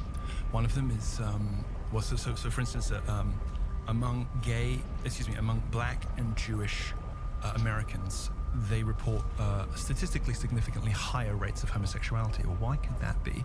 Overbearing mums and absent dads, or in the Jewish case, nebbish fathers, and like Jewish. My Jewish friends, I always call their marriages are like lion taming. You know, where you have a sort of nebbish, scholarly, bookish dad and a larger-than-life mom who, you know, one day decides she's going to be a rabbi. But you know, that, or in the black community, of course, it's the fatherlessness. And it's why, if they're born this way, if you don't have some other better explanation, could it be the case that there are more gays among black and Jewish populations? Well, something's going on here. Why are we getting more trans and more gays and then less gays and less? Why? Because this is, in fact, a symptom. In fact, this is a product of something. It's the result of something. Well, this was Freud's position, which was kind of conventional wisdom for the better part of 100 years, that this was a response to the environment, and particularly to the relationship with the mother that a young boy has, and a relationship with his father. I mean, this was like, people just assumed that was true when I was a kid. They were not gay haters or homophobes. That was a state of knowledge on the subject. One of the only things Freud got right was that. And it's funny that, you know, the way that that's actually in line with Catholic Church teaching, and now it's become, now you see the terminology all the shit in we the need medical on us. industry has begun to change as well, because, you know, they now gay people are sort of saturated everywhere. You know, like when you get it's kind of like America, you get a whole country full of people who are very similar, but all think they're really, really individual. That's deep. Yes. Yes, I do know what that looks like. And you know, The fuck was America's that? a very fagotized country in all kinds of ways. That's the technical term. Yeah. You have to, if you want to know the truth about homosexuality, you've got to go to Black YouTube and listen to the girls. How do you get to Black YouTube, by the way?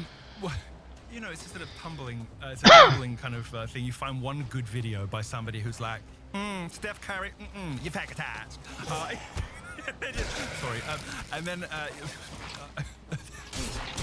And then you tumble through the algorithm. I'll send you some links. I'll post them. I don't know if I dare, but but you're saying that's the more honest YouTube. It's the only honest YouTube. It's the only honest anything. Because you go past the churches and you see, you know, the white homo demon stealing your man. You know? And it's not the pastor who comes up with this stuff. It's his wife. It's his wife who's got this, you know, who was trying to set her girlfriend up with somebody. And that was come all fucking great. on, man. Hurry up, dude. But he went off with a dude, which is, you know, like even, which is sort of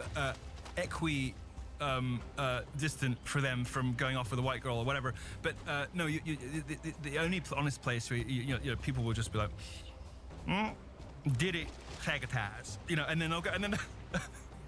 Man, what the fuck is going on in this fucking game, dude? They'll go through it all. I mean, my fucking god, man! It keeps fucking throwing these little fucking. It keeps throwing shit at me left and right, and I'm getting fucking annoyed with it. No, of course you don't. You remind me of a line from Blackadder sometimes, you know, because you have this sort of like lovely kind of like ingenue kind of thing that you do, and it's like, well, no, I don't know anything. But do you remember that line from Blackadder, like slumbering octogenarians who claim never to have heard of the Beatles? No, but I get it. He's talking about high court judges. I've never actually heard of Blackadder before, so You're kidding. I'm actually not. What? I don't even know what you're talking about. But that's okay. It's not about me. I'm just trying That's to how think. Stephen Fry and Rowan Atkinson got famous. You don't know Black. I don't know. There are huge gaps. I'm not a knowledgeable Sweet baby man. Jesus and the orphans. Well, you say this, yes. But anyway, look. So Tokyo Tony is her name, and she's anyway. You can Google Tokyo Tony. That's you're into Black everything. Anyway, she's great. There's a whole. I mean, YouTube now. The only interesting bits of YouTube that still get views are like these Black shows. They're like these massively overproduced shows with these incredibly elaborate sets, and they've got 43 people live watching. But the archives and the clips go crazy. Anyway. Man, so, I've got a series of delights ahead of me. Well, you don't have many Black people in the show, so you've got me instead. Okay. So I'll be your African American contingent.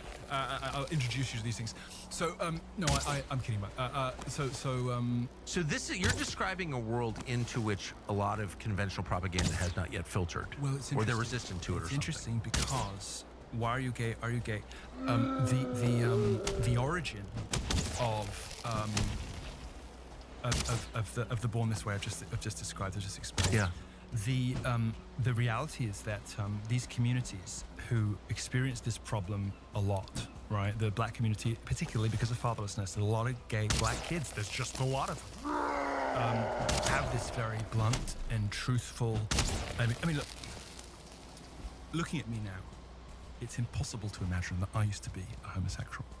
But it hadn't entered my mind. No, but I knew you during your flaming stage, so I had run. But there are so many I don't know why this game, bro. This game is just fucking giving me shit all day now. You know, Black America is commendably impervious to a lot of the woke Get the PC stamina, buddy. Get your stamina together, please. Come on. Build up the stamina so we can fucking shoot. In California, gay marriage. Why? It's Black women who are holding down the fort. So I love Candace Owens so much. The ungovernability of Black women is the only thing that might possibly save America. As embodied in our friend.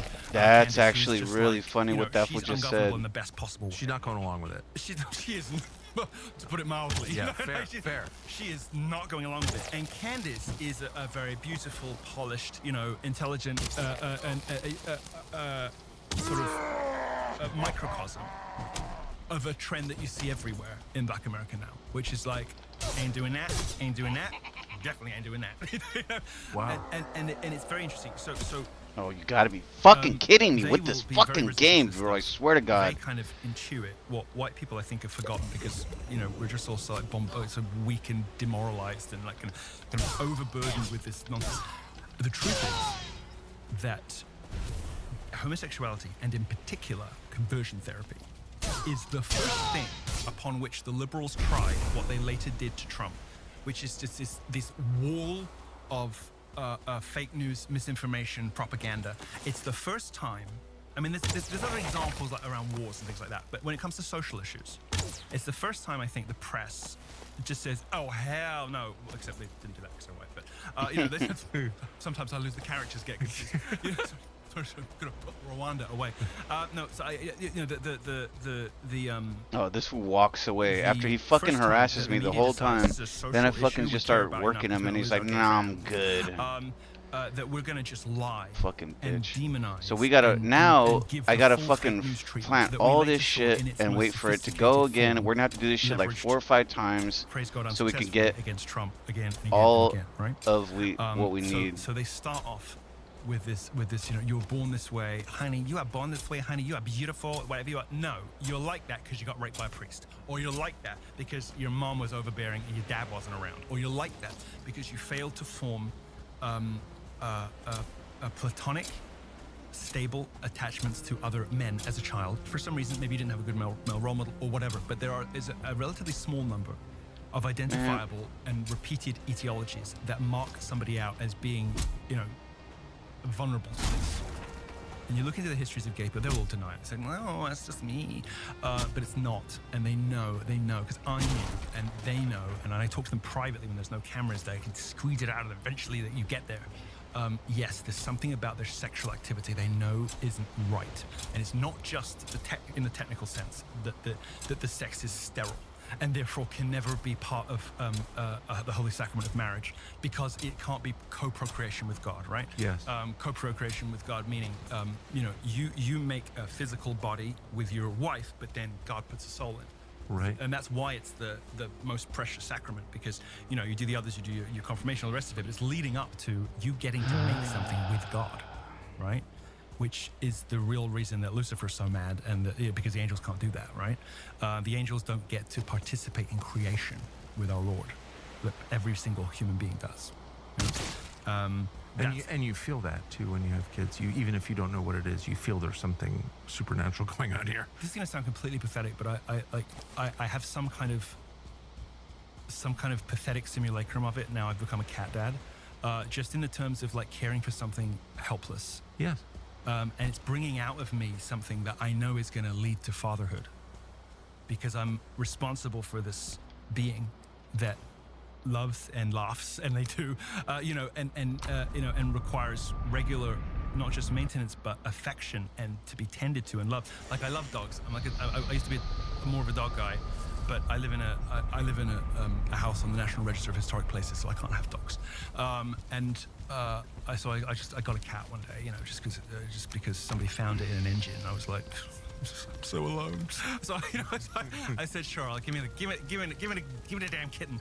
And at that point, I wasn't sure I was going to drown it, wear it, or nurture it. But I was just like, oh, okay.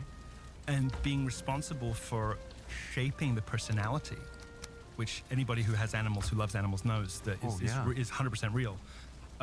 Responsible for shaping the personality, nurturing that being into either being a parent itself, or just into being a companion, or to being the best that it can be, right?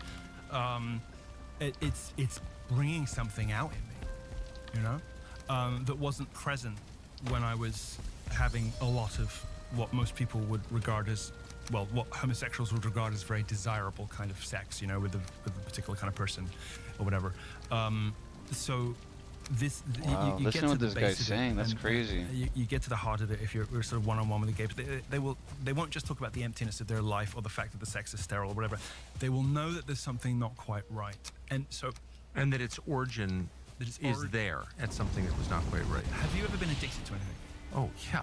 Okay. Big time. So you know, there's that moment when your mind is flooded, and it's all you can think about. Yes. And it's all that you can. That was like, yes. You gotta get it out, because if you don't do a line or have a smoke or do something, if you don't get it out, it's just gonna be all that you can think about for the rest of the day. It's just driving you crazy because it floods your mind. Yeah. It's like all the time. I've been addicted to one or two little things. Right now. And I realized my sex works the same way. I believe that. Realized that when I was on a plane, I'm sitting down, hey, Team 1A, I'm sitting on the plane, I'm like, yeah, I'll have a gin and tonic, girl. And then, like a basketball player, well, not basketball player, they're all gay nerds, but like a football player would sit next to me. Like it would take hold of me. There were times I had to like go to the bathroom and yeah, because I had to get rid of it because it was taking hold of my mind. It sounds like a demon. Yeah, because it's what it is. I joke, I say Gorgoroth, the semen demon. He comes out the way. He doesn't visit me very often anymore. But it's like, totally real. I mean, that stuff is all real. But I realized that. So I don't do cocaine anymore, but it'll shock people to learn I used to be a bit of a cokehead. When I was, that rush of dopamine. Yep. The rituals associated with it as well. I was like, oh my God, that's how I feel about sex, and that can't be right. It can't be right. No, it's literally. I'm not just talking about gay sex, but that is literally a perversion of what it's. And it is a demon. And it's also other things too, because these things go hand in hand. May I ask how, in your own, if it's not too personal, how did you wind up? Okay, I think we are. No, but I just told you I wanked on U8172. I cracked one out in the bathroom. People are never going to sit next to me on planes again. I think we're good. Anyone who's ever been, I drink alcohol in the morning. I mean, anyone who's ever been possessed. That doesn't count. No, I know. But I'm just give me a real one. Anyone who's ever been possessed by an obsession knows that it can totally destroy your behavior. But we spend so much time talking in our society about gay, and it's all good, of course. Gay is good and gay rights are good. In fact, they're the marker of human rights. They're the only human right, really. But it is the only human right people still care about. Oh, your right to be sodomized, your right to wake up in the morning and you're like, oh, okay, you're ready to go, are you? And hear that voice in your mind, and it's not a sultry voice, it's not a sexy voice, it's go and get it. It's it's like it's Gorgoroth. Anyway, sorry, I'm interrupting you, but Wait, that's dark. I've thankfully never. It's one of the few problems I don't have, but I get it. That's why Grindr's so dangerous, It's just like within 20 minutes they can be in the living room. Damn. I want to ask you about that. But first, let me ask you about your own life, because you never get to ask, everyone's telling you how proud they are to be gay, and that's great, and all that, but... It's a sin, by the way. Pride is a sin? Well, I agree with that. But you never get to ask, how did you start being gay? Specifically describe with, The way I remember in a PG way, right? If you insist. No, the way I remember... We've done enough, I know. The way I remember it is I just did it to piss off my mother, but that's not true. I think that's self-mythologization. I did take a lot of drug dealers home when I was. Were you close to your mom? When I was in high school, she married. So I'll answer your question. I'll skip back first. Let me do that first. So my dad was in organized crime.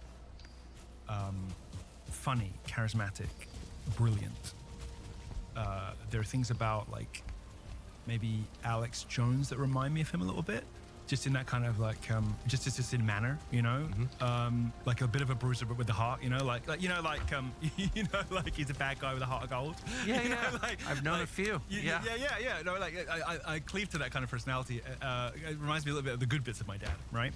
But there was another section which Alex does not have, which was that he was a bad guy, and I saw him do really bad things to people. I would come down, I've told this story before, but I would come down, sometimes the kitchen door would be closed, and I would hear, Nikki, I'm giving up a life of crime. I'm turning over a new leaf. I'm not going to do anything that's going to give me any more than 18 months. It's funny, but... It's all about goals, Milo. Yeah. But he was a bad guy, and I saw him do things that really frightened me. And, he was in pubs and nightclubs in a... running the clubs and the security and sort of he's gone now, so I can say it. Laundering millions. Between those two, these security guards are on $120 an hour, huh? Mm-hmm. Yeah, yes, officer. Oh yeah. Aren't you? Tell them what you're on. It's like 110, 120, 120 an hour. Yeah. So he used to let me sit in the booth and do the stamps.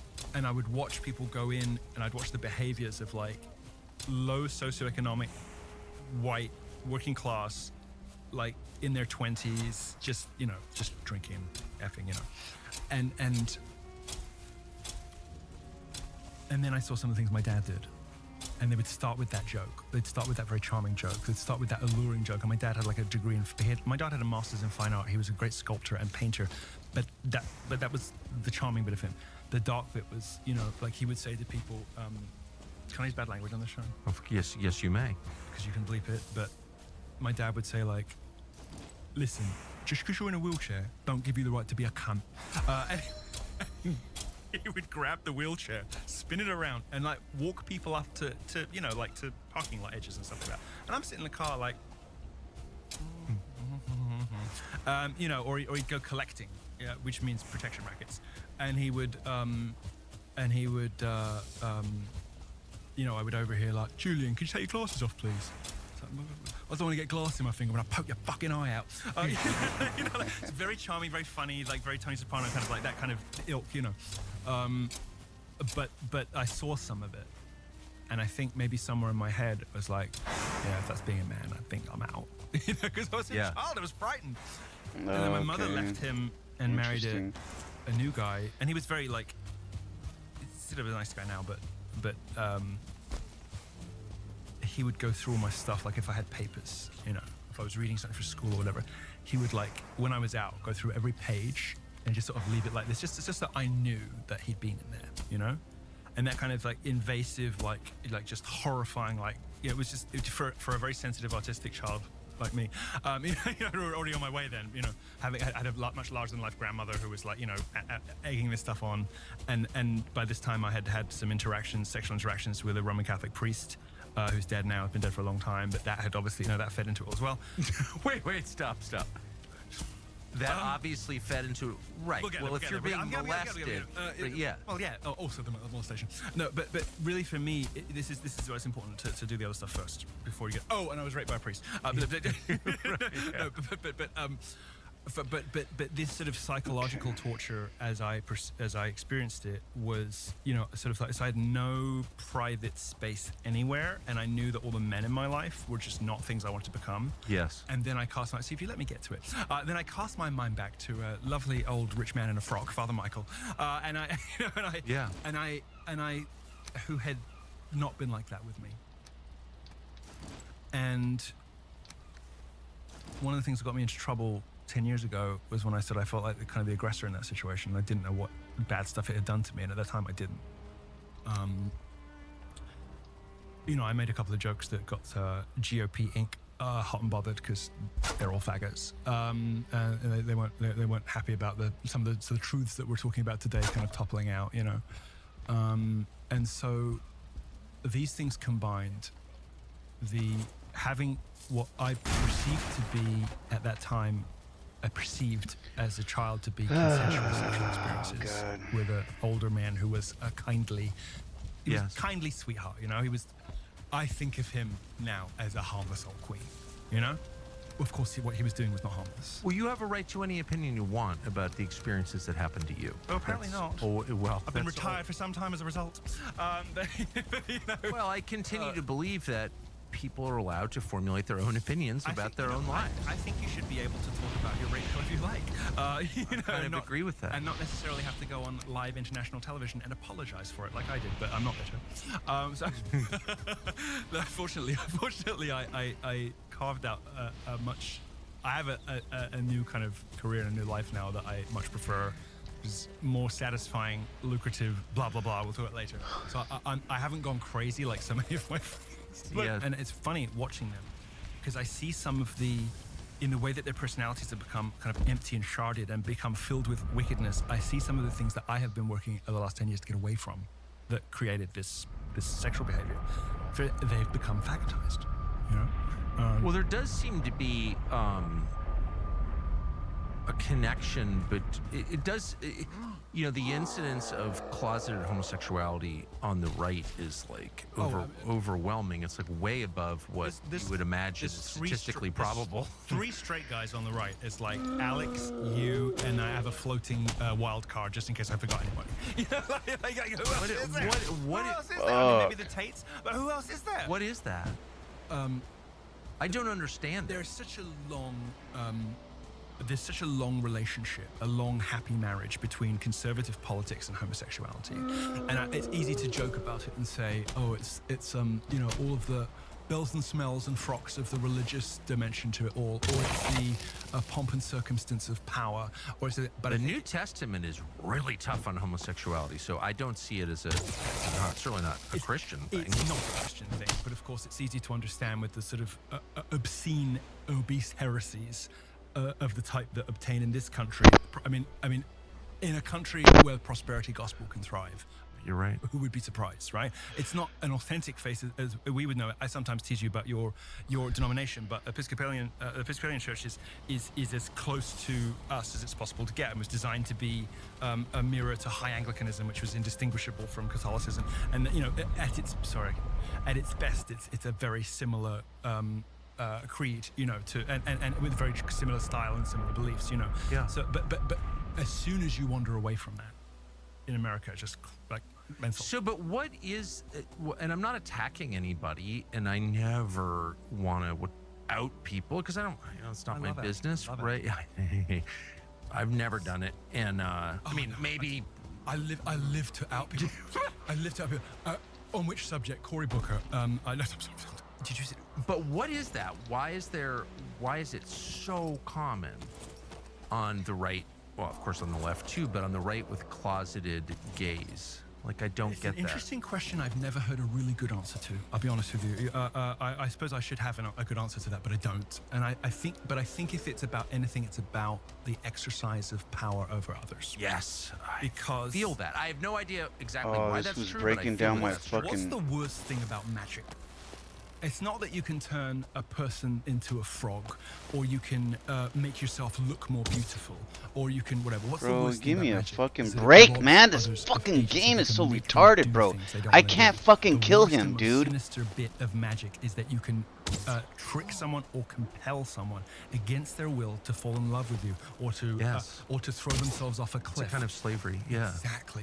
The most frightening thing about magic is its ability to compel the wills of others. Yes. Right? And that's what I think homosexuals are seeking because they feel so powerless in their own lives and have this understanding that they are broken people without agency over their own sex lives, over their bodies, over that down there. Like, I don't even have control over me, but I'm damn well gonna have control over you. That's, I think, a lot of it. And so if you dovetail that in with the I know you're telling the truth here. I don't fully understand what you're saying, but it comports with a lot of what I've seen. I feel as though if you are a person who intuits that you have a lack of control, of power, of agency over your own drives, your own desires, your own urges, and even your this one tries to biological, fucking get away, anatomical, man. your physical responses. Like, I can't stop getting aroused by men. What is that? You're gonna want to exercise power elsewhere over others. So interesting. And being sucked into the nexus of intersectional blah, blah, blah, blah, you're gonna be tempted by explicit magic as well as the implicit magic of whatever. And so, you know, dovetail that with right-wing authoritarianism and I have to say, I'm sorry to say it, I must say it, some dimensions, in some respects, I can see that might be something that attracts homosexuals to the Catholic Church, for instance. Just the illusion of being a bishop. I mean, or National Review magazine. Well, you know, which is you don't just save me. It's all right. I'm happy to talk about the Catholic element of it. I mean, the bishops are all faggots. I mean, they're all whoopsies. Come on, man. The fucking stamina, dude. I like that one. It contains within it a kernel of the sort of slapstick that I think we have to. One of the ways I got myself off it was imagining myself in that situation as ridiculous. Like, I can't even perceive that I would do something so ridiculous. Like, laughing at it became, because you know, like, laughter is the death of arousal, right? I totally agree. So I read this, or something like that went off in the back. Anyone of my who's head. never been laughed at naked can tell you that. Yeah. Well, never have, but I haven't either. No, but I mean, you know, like, I think it's a famous like British, particularly a British like injunction. You know, that laughter is the death of arousal or whatever. And And I just thought, okay, well, how about if I start thinking about it as ridiculous? Because it is ridiculous. I mean, like you and the football team, like it is ridiculous. And so that's one of the ways I got about it. But no, this. That is so true. Seeing themselves as powerless even to control their own bodies, and knowing on some level, I think homosexuals seek out those places. And you know, so this is why you might want to bomb Iran and Venezuela. Yeah, bomb Iran. What's gayer? What's gayer? I'm not saying he was practicing homosexual physically, but is there anything gayer than John McCain's like bloodlust? Seen through this, or his proteges. Seen through this prism. I mean, he's even got the fat friend. It's his daughter. You know, like he even bred the fat best friend. You know, like is there a more ostentatious like fag hag in America than Meghan McCain? You know, she hates herself. She's fat. She's crazy. She's every gay man's dream. You know, she can't dress. You know, she's Why is that every gay man's dream? Because they want to visit upon their female friends the cruelty they wish that they could perform on their mothers. Whoa. They want to make her feel fat and ugly and ridiculous because that's what their mother did to them, and there was no dad around to protect them, and their mother was just this overbearing, terrible, you know, sort of the Jungian devouring mother. All of this has been banned in the United States, so I don't even think people are familiar with these concepts anymore. Right. So I'll try to keep it simple. You imagine like a female like Lutheran pastor or a female Jewish rabbi, and they're this like, you know, hey, it's great to grieve. You know, like, that's for a TV show, but you know, like one of those, right? It is this horrible, overbearing monstrousness that on some level the homosexual knows is what's made him like this. Because dad wasn't around, so mom did it, right? This is what, by the way, this is why trans was so popular, because it got parents off the hook. If you've got a gay kid, you know you did something, but if your kid has a disease and was born into the wrong body, well, that's not your fault, is it? And you get all this sympathy, and all your friends are like, oh, you got a trans kid, how tough for you? No, you got a faggot, because you raised a faggot because you're a terrible parent. You know, that's what's really going on. They want to avoid that, so instead, no, I'm going to chop its ding-dong off and say it's got a disease. Like, that's why it was so popular with single moms.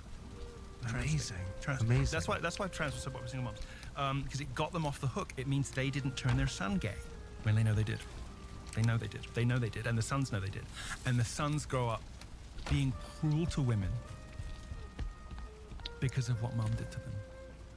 So they're hostile toward their moms, even though many gay men I've known have had very close relationship. Right. But it's a toxicity. It's a codependent relationship that they know is they can't. So sometimes they can't visit this cruelty on their mom because they have this a close relationship with their mom, but they do it on other women. It's redirected, right? It's transferred onto other women because they love. Oh, mommy, like, why would I do that to my mom? But like, on some level, they know that she did that. She did that. So they all right, let's I'm gonna park real quick and get something to drink. And ever uglier outfits. We gotta. I'm just waiting for that shit to grow, man. We're back at fucking the growing stage because I had to. So you think the fashion industry? My big problem is that I created another fucking weapon. I mean, what other explanation could there be? I created this weapon. Ugliness of the catwalk. You are blowing my mind on so many levels. I can't even. I mean, so we made this weapon, which sucks because this weapon is actually really strong, but it's just not doing the damage. So you know, apparently, housekeeper. Yes, housekeeper. Yes, to we need this weapon because I guess it does the damage it needs. Maybe it's quicker. I don't know what the deal is with it, but they're claiming this is the one that we need to use, which pisses me off because. That 1 3-star, I don't know, whatever. We just need to get this weapon going. And eventually she manages to go to Paris and she manages to get the dress, right? So in order to do that, we need to get more fucking string. And in order to get more string, we have to fucking grow more of the fucking barley or the flax, and it's just annoying. So anyway, let me go get something to drink and I'll be right back. Right now? No, and it's funny. I don't know really anything about fashion, but I love female beauty, of course. but you don't see any of it on the catwalk Exactly. In fact, you see the opposite. You see the opposite. You see manufactured ugliness. Gay men turning women into the demons they see themselves as. You see gay. Look at the most celebrated woman on the stage at the moment is the Gorgon opposite Ariana Grande, whose name I forget now. You know, this Nosferatu, like black Nosferatu, who seems to be sucking the life force out of poor Ariana, who's I think going to die within the next few weeks. If you've seen that singer's physique lately, she's sort of. But this appalling apparition, Cynthia or something, I think. Of course, she's called Cynthia. You know, with these claws, you know, and you look at the silhouette and you're like, that's literally Nosferatu. It's literally Nosferatu, and I know a gay man did that. And of course, the gay man then put her on stage in Jesus Christ Superstar as our Lord. Did you know that? No. You've seen the person I'm talking about, right? No. Okay, well, you'll Google it later. But it's this spindly, it's just straight up goblin-looking black woman. Like, and I you know, I'm not trying to have like a Roseanne moment, although she was right, you know, whatever. But this woman is like, you know, like ugly by any racial stage, just monstrous looking, right? Just what our mothers might have called deeply unfortunate, right? Yeah. And practically circus level.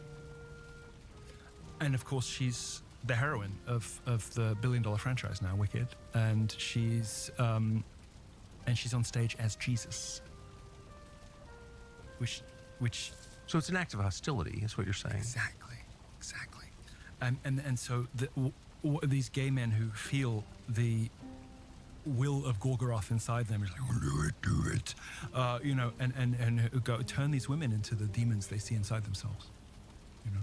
The demons they see acting on. This is a lot deeper than I expected when I texted you to have this conversation. It's more than you would imagine from a guy wearing this t-shirt. No, it's not actually. And by the way, can I say one thing that's bothered me for years?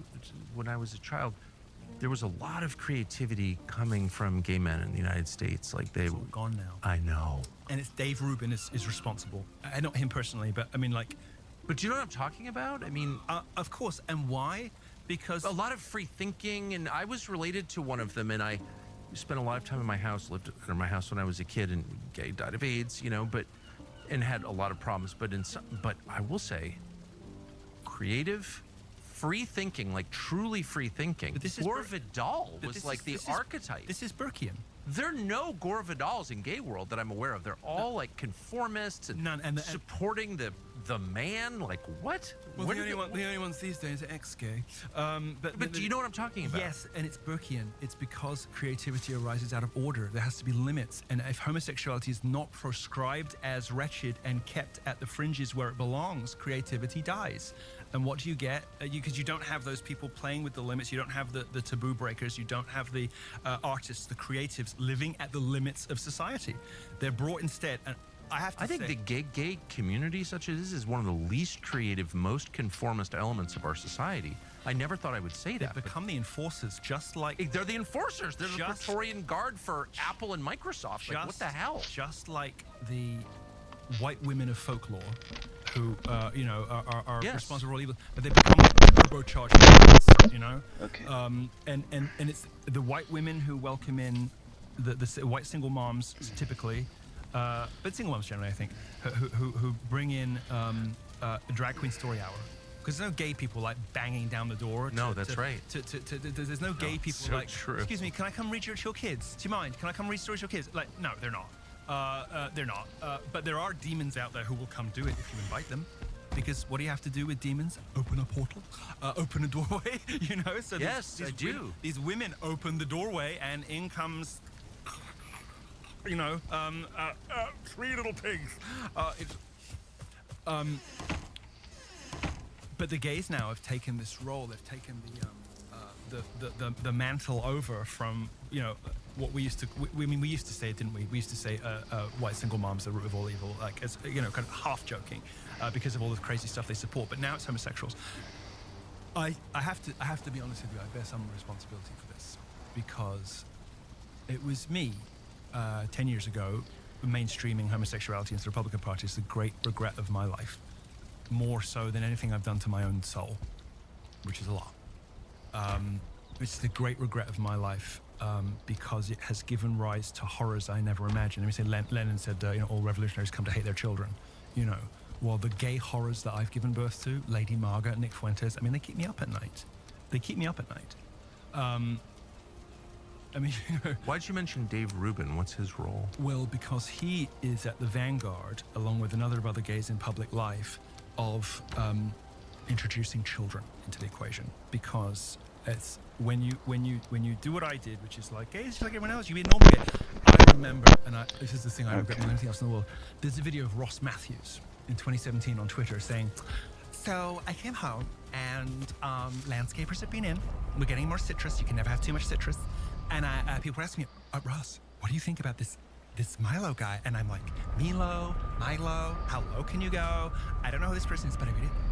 And he says, "I'm getting letters." This is Milo guy. He's resigning from Breitbart or something. And he says, "I'm getting letters from people who say, you make it okay that I have a gay son because if he grows up, he doesn't have to be like Ross Matthews."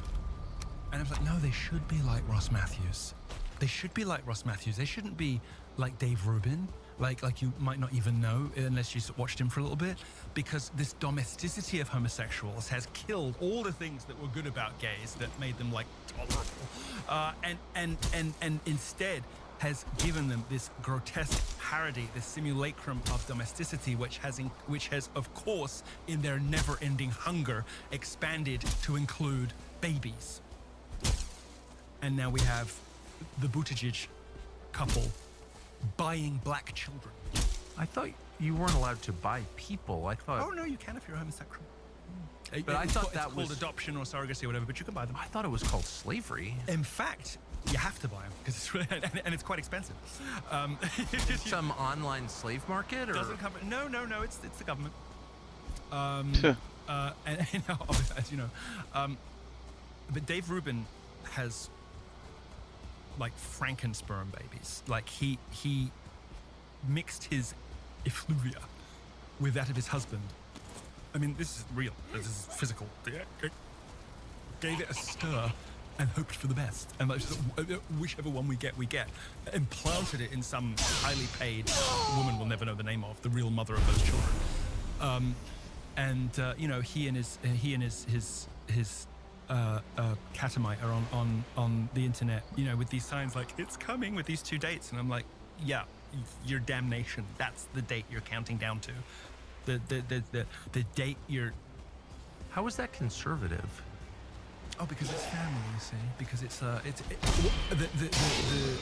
the sleight of hand like that's going on is you're like, well, gays are just like everybody else, so we should behave like everybody else, which means we should have kids. And if we can't physically have kids because our sex is this like demonic, sterile horror show, then we'll buy them, and then we'll look like we've got it.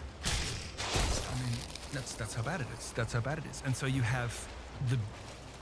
I don't know if it says anything about Republicans versus Democrats, but you have like Dave Rubin, for whom buying a child is not good enough. It must be his own, like the conceit of that. So on the right, you've got this sort of techno conceit, Frankenbaby, and on the left, they adopt blacks.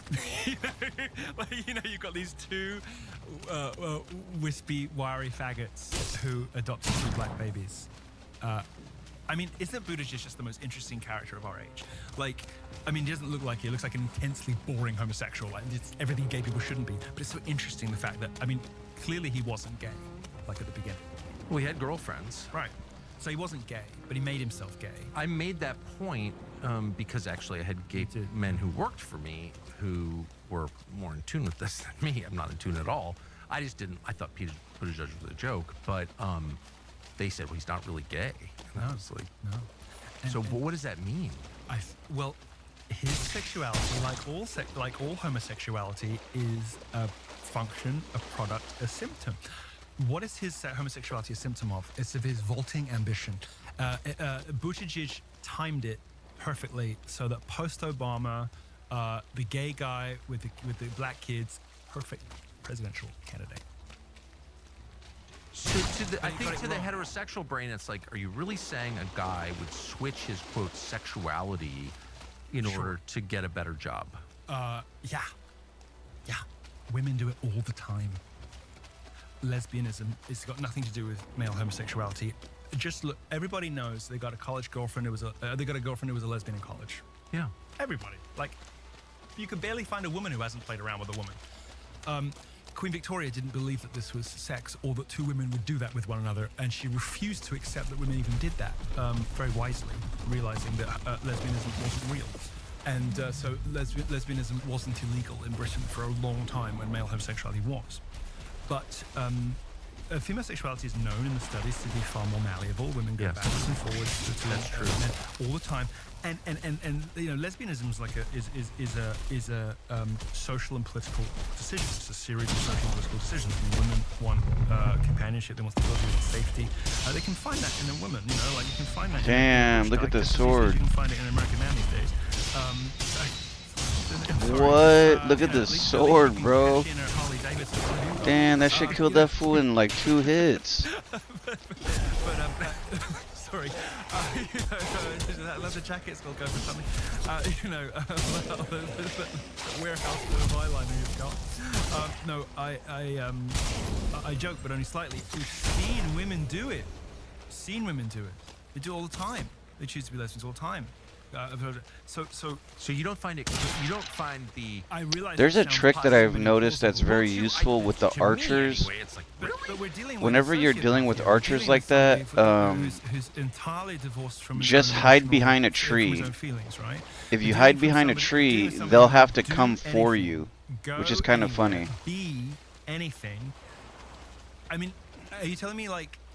Is it so crazy that he would get? Because if you try like, whenever you have an archer in your line of sight, as long as they can see you, they will just stay where they're at and they will keep throwing arrows at you. But if you hide behind something and they can't see you, they will run directly to you where they last saw you to try to follow you. But is it so wild? It's not wild. No, you're right. I just hadn't thought of it that. So, if you get behind a tree and they're far from you shooting you, they'll run up to you, and then you can pop out, boom, and just hit them, and you kill them. It's all of them. It's everybody. It's everybody. I know. They're all faggots.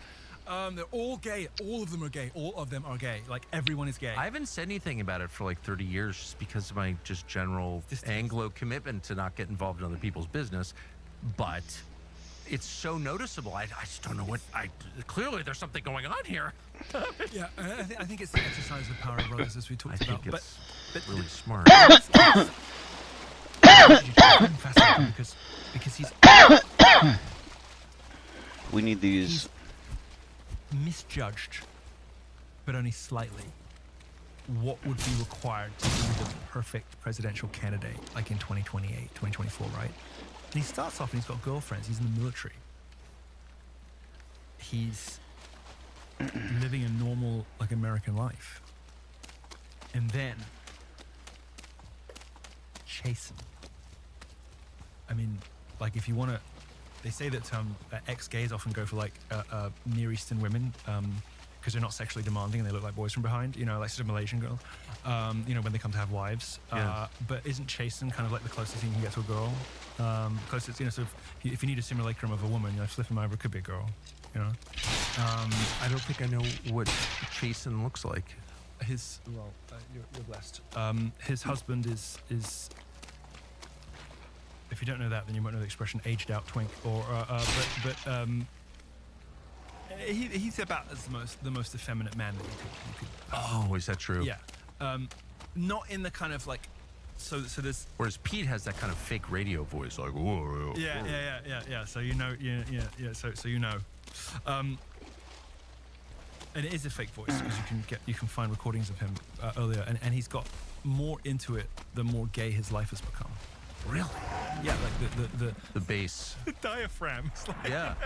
It's like, talk from your stomach, Pete. Talk from your stomach. You can imagine Chasen before he goes on stage. Remember, babes, from your stomach. He's like, yeah. Oh my God! How am I not hitting that fool? You can just imagine Remember what Lindsay said? The speech coach who taught him how to sound heterosexual. Whatever. But no, it's going down. It's like sinking. It's like there's something in there. Oh my god, that was so close. Working its way through this achingly slow form of peristalsis. Just gradually finding its way down. Eventually, he's going to sound like Gorgoroth. He's sort of when he realizes his full potential. He's fake. He's not gay. He's not gay. He's not gay. There's a doubt in my mind. He's not gay, but he's performing homosexuality because, and including having sex, but probably not a lot of it. I mean, you don't imagine them, Well, I don't want you to imagine it. I don't wish to leave an unpleasant taste in your mouth like that. But I'll suggest to your viewers that it's not a particularly sexually active couple, which might also explain how it's possible for somebody to do that, right? In the same way that a DL gay guy wouldn't be a particularly sexual husband, right? Are gay marriages monogamous? That's funny. Oh, you mean it? Well, I sense that they're not, having known some. But are any, I guess is what I would ask. I mean, I think you get that sort of elderly antiques dealer in Kentucky kind of. That's so good. Gosh, that's so good. We have a senator like that, who I think if he found a husband who was prepared to put up with I really shouldn't look up the ladybugs. Look up his ladybugs. It's on the internet. We have so many senators like that. It's crazy. Well, I think you know what I mean. Or the actual one from Kentucky. No. Oh. You can imagine he sort of invites his friend Jasper in for a mid-jewel. And it's like, you want to just sit there while I get myself dusted up. Yes, of course there are loads, but I'm thinking of the one in particular that everybody you see, you don't have to, so I feel like no, sorry. I'm not going to use but McConnell's name. But it was Lindsey Graham. No, I don't. It's a shame, isn't it? The falling over, the like, how long are you going to stagger on? They're determined to turn themselves into the goblins that dictate their behavior. Well, that's the thing about, and I'm not. Yeah, it's that there's a bloodthirstiness that's just really distressing and offensive to me. But but think about it like this: the sassy, vindictive, catty cruelty of the homosexual. Imagine what he'd be like if you gave him a nuclear button. Right? Sounds stupid, but it's a continuum. It's a spectrum, right? And so those gays that have the will to power, they go get some. And they use it to bomb people or to bully or to, how much must they all get off on the fact that they are all having sex and nobody would dare touch it, nobody outs them, nobody says a thing, and they're all living lies to their this is, we were joking earlier about outing people, but like that's why I have a thirst for it, because it's hypocrisy. It's public hypocrisy. I'm not interested in outing Joe Simpson who has a corner store. Right. I'm interested in outing people who are misrepresenting themselves to the public, and somebody just got married with wedding pictures and with engagement pictures that are so absurd. I know. I figured him out, by the way. I figured him out. I could never work out this guy. I was like, what is it that's off with you? And I realized he always wants a bigger laugh than the joke he tells commands, and it's because he's actually obese, but in the body of a merely fat person. Like, if you think of him as like 400 pounds, he suddenly makes sense. Because he's always doing this, and you're like, oh, you're a fat person. You're a giant fat person. So he's like a really fat gay in the body of like a merely slightly overweight gay. And suddenly his personality begins to make sense. He does all these like fat, he's got these like fat tics that fat people do to like get a bigger laugh than their wit would normally allow for, you know what I mean? Like, and everybody laughs along anyway because they're fat. The fat people are just funny because they're fat. And he's like he acts like he's funny because he's fat, but he's not fat. You're talking about Cory Booker. Yeah. So, just back to the question though, is monogamy an expectation in a gay marriage? No, I think it's an aspiration. I think it's a stated ambition. But like all ambitions, we we state something we know we can never reach, because in grasping for it, we achieve greatness. And so maybe they only have sex with 20 people a year instead of 200. And that's gay. That would be gay fidelity. That would be gay.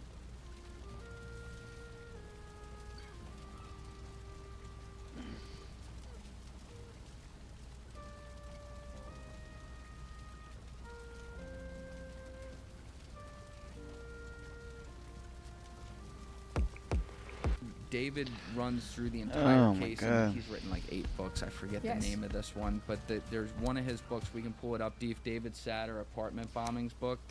Yeah. He makes the full case. He's laid it out with me on you know episode how many 92. times I've heard it on the American propagandist radio too? I have like, no doubt. Listen, hold on, Elizabeth. I have no doubt that Right. there is propaganda against Putin. Yes. I have zero doubt about Right. that. I know that if they could blame Putin for someone farting in another I'll country, make it super easy for you. Let's say would. he did. Like I Okay. disagree, and I'll send you a great work that goes into detail to Okay. who did I'll it look and at how. it. But let's say I'll make it super easy for you. Let's say he did it. He conducted a false flag. What was that false flag about? Do you remember? So the false flag was at a time where what happened was Yeltsin had a 1% approval rating.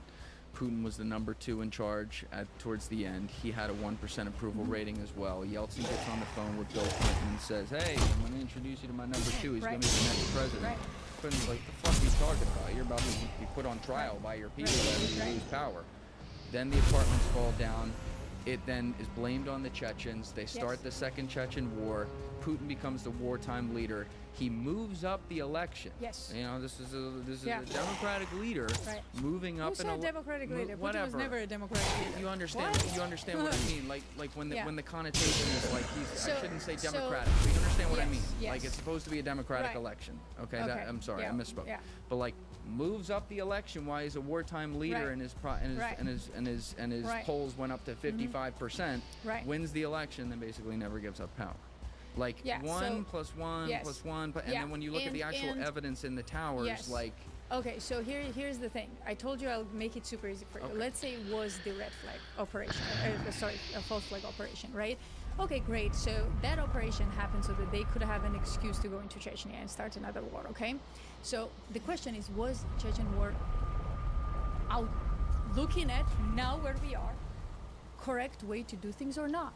Because 90, there, I'll give you a number too. 90% of historians and political analysts would say yes, it was. Look at Chechnya now. So what he did there, let's say if he did, which I again disagree, and